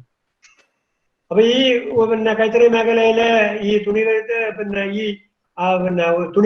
യൂണിഫോം തുണികൾ ഉത്പാദിപ്പിച്ച് ഗവൺമെന്റ് തന്നെ നേരിട്ട് സ്കൂളുകളിൽ കൊടുക്കുകയും അതുമായി ബന്ധപ്പെട്ട് അതിന്റെ കാസ്റ്റ് തുണി ഉത്പാദിപ്പിക്കാനുള്ള നൂല് ഗവൺമെന്റ് സപ്ലൈ ചെയ്യും. കൈത്തറി മേഖലയിലുള്ള കൈത്തറി സൊസൈറ്റികൾക്കൊക്കെ നൂല് കൊടുത്ത് അതൊക്കെ കളക്ട് ചെയ്ത് പ്രോസസ് ചെയ്ത് സ്കൂളുകളിൽ എത്തിച്ച് അതിന്റെ പൈസ നെയ്ത്തുകാർക്ക് കൊടുത്ത് അതൊരു വലിയ സപ്പോർട്ടായി കഴിഞ്ഞ 3-4 വർഷം കൊണ്ട് നടക്കുകയായിരുന്നു. കൈത്തറി മേഖല in fact they were very happy. പക്ഷേ ഈ നമ്മുടെ ഈ കോവിഡ് വന്നതിന് ശേഷം ഒരു വലിയ സെറ്റ് ബാക്ക് വലിയ സെറ്റ് ബാക്ക് ഉണ്ടായിട്ടുണ്ട്. കാരണം ഫൈനാൻഷ്യലി ഗവൺമെന്റിന് പ്രോബ്ലംസ് ഉണ്ട്, നെയ്ത്തുകാരെ കിട്ടുന്നില്ല, നെയ്ത്തുകാർക്കും അവരുടെ വർക്കിംഗ് പ്ലേസിൽ എത്താനും പ്രവർത്തിക്കാനും മൊത്തത്തിൽ നമ്മുടെ whole world itself having problem set back especially in financial movement. അപ്പൊ അത് ഇവിടെ കൈത്തറി മേഖലയും ബാധിച്ചിട്ടുണ്ട്. പക്ഷെ അതിനെ ഓവർകം വരാനുള്ള ആക്ഷൻസ് ഗവൺമെന്റ് എടുത്തുകൊണ്ടിരിക്കുകയാണ്. ഈ സ്കൂൾ യൂണിഫോം നെയ്തതിന്റെ കാശൊക്കെ കൊടുക്കാനും അവരെ വീണ്ടും അതിലേക്ക് കൊണ്ടുവരാനും. ഉദാഹരണത്തിന് നമ്മള് ഇവിടെ കൊല്ലം ഏരിയ ഒന്ന് ഉദ്ദേശിക്കുമ്പോൾ അവിടുത്തെ സൊസൈറ്റികൾക്കെല്ലാം റാ മെറ്റീരിയൽ കൊടുത്ത് അവരെ റെഡിയാക്കി എടുക്കാൻ ഉദ്ദേശിക്കുമ്പോഴായിരിക്കും അവിടെ ഇത് ലാക്കൗട്ട് വരുന്നത്. അപ്പൊ അങ്ങനെ ഇവിടെ വികാസ് ഭവനിലെ അവരുടെ central office director handlooms office totally staff 10%-20% പേരെ അവിടെ ഉള്ളൂ. അപ്പൊ ഈ ടോട്ടൽ പ്രോബ്ലം ഉണ്ട്. പിന്നെ എന്താ ചെയ്യുക? നമ്മൾ ഈ ഫ്രീ റേഷൻ കൊടുക്കുക, അവർക്ക് അത്യാവശ്യം ഫണ്ട് എത്തിക്കുക, ഇതൊക്കെ ഇപ്പൊ ഓൾറെഡി ചെയ്യുന്നു. നെക്സ്റ്റ് സർ, കുറച്ചും കൂടി ക്വസ്റ്റ്യൻസ് ഉണ്ട്, പക്ഷെ നമുക്ക് ടൈം ലിമിറ്റ് ആയ കാരണം സാറിന്റെ ഇമെയിൽ ഐ ഡി ഞങ്ങൾ ചാറ്റ് ബോക്സിൽ ഇട്ടിട്ടുണ്ട്. സർ, ഒത്തിരി നല്ല കമന്റ്സ് ഉണ്ട്. Thank you for the interesting and informative session. Very informative, very interesting എന്ന് പറഞ്ഞ് നമുക്ക് ഒത്തിരി കമന്റ്സ് ഉണ്ട് സർ. നമുക്ക് ഇവിടെ സ്റ്റോപ്പ് ചെയ്യാം സർ. സാറിന്റെ ഞങ്ങള് ഇമെയിൽ ഐ ഡി സാറിന്റെ ഇട്ടിട്ടുണ്ട്. അപ്പൊ അവർ പേഴ്സണലി സാറിന് മെയിൽ അയക്കുമായിരിക്കും ക്വയറീസ് ഉള്ളവര്. Thank you sir. പിന്നെ താങ്ക് യു വെരി മച്ച്. ഞാന് പിന്നെ ഈ ഒരു വളരെ ഇൻട്രസ്റ്റിംഗ്, ഇത് first time I am attending your seminar. പിന്നെ ഇങ്ങനെ ഒരു ഇൻട്രസ്റ്റിംഗ് സെമിനാറിന് എന്നെ വിളിച്ചതിന് വളരെ നന്ദിയുണ്ട്. പ്രത്യേകിച്ച് HODക്കും മറ്റുള്ള ഫാക്കൽറ്റീസ്, ഡിപ്പാർട്ട്മെന്റ് ഫാക്കൽറ്റീസിനും കോളേജിനും ഞാൻ നന്ദി രേഖപ്പെടുത്തുന്നു. Thank you, sir. Thank you, sir. Thank you very much. Thank you. Truly was a wonderful journey through our rich heritage. In fact, it was new information for me that handloom is found in each and every corner of our country. On my behalf, I would like to tell that I'm not a person in fashion designing. Probably that is why I'm unaware of it. I'm sure the ones, my colleagues who are the fashion designing department were aware of it. And in fact, we were very, awed by the intrinsic details that was also shared, which actually made the session very, very active. Thank you, sir, for that. I would like to now officially invite Nair Supriya Damodaran to propose a vote of thanks. Feeling gratitude and not expressing it is like wrapping a present and not giving it. A warm good morning to one and all. I am privileged to propose the vote of thanks for the webinar on Handlooms, the Rich Heritage of India. I extend our sincere gratitude to Shri G. Sugumaran Nair, retired senior lecturer, Indian Institute of Handloom Technology, for sparing with us his valuable time and his experience in the field of handlooms. Sir gave a detailed insight to us on the handloom fabrics of India. He gave tips to how to identify handloom fabric, which I'm sure was helpful to all. Sir tried his best to explain the technical aspects of handlooms, which made it very clear the efforts that are taken by the weavers to create a beautiful piece of handloom. He answered many of our queries with patience, enriching us with his experience and expertise. Sir, the class was very informative and interesting. On behalf of the Theresian family, I express our deepest gratitude to you, sir. Thank you, sir. Our beloved director, Reverend Dr. Sister Vinita, has always been our guiding light, strength, and source of inspiration. Thank you, sister. Thank you for everything. Heartfelt thanks to Dr. Sajimol Augustine M., senior administrator and former principal, for being there for us, encouraging and supporting us in all our activities. Thank you, ma'am. Our sincere gratitude to our principal, Dr. Lissy Matthew, for being our source of encouragement and a strong pillar of support in all our endeavors. Thank you, ma'am. We are very grateful to all the participants from various colleges and our students for attending this webinar and being such wonderful audience. Hope it was a fruitful session for you. Thank you all. Sincere thanks to Ms. Lekha Srinivas, Center Coordinator, Women's Studies Center, Ms. Vinita Paulos, Head of the Department, and all the faculty members of Women's Studies Center, without whom this webinar would not have been possible. Above all, thanks to the Almighty for making this webinar possible. Thank you.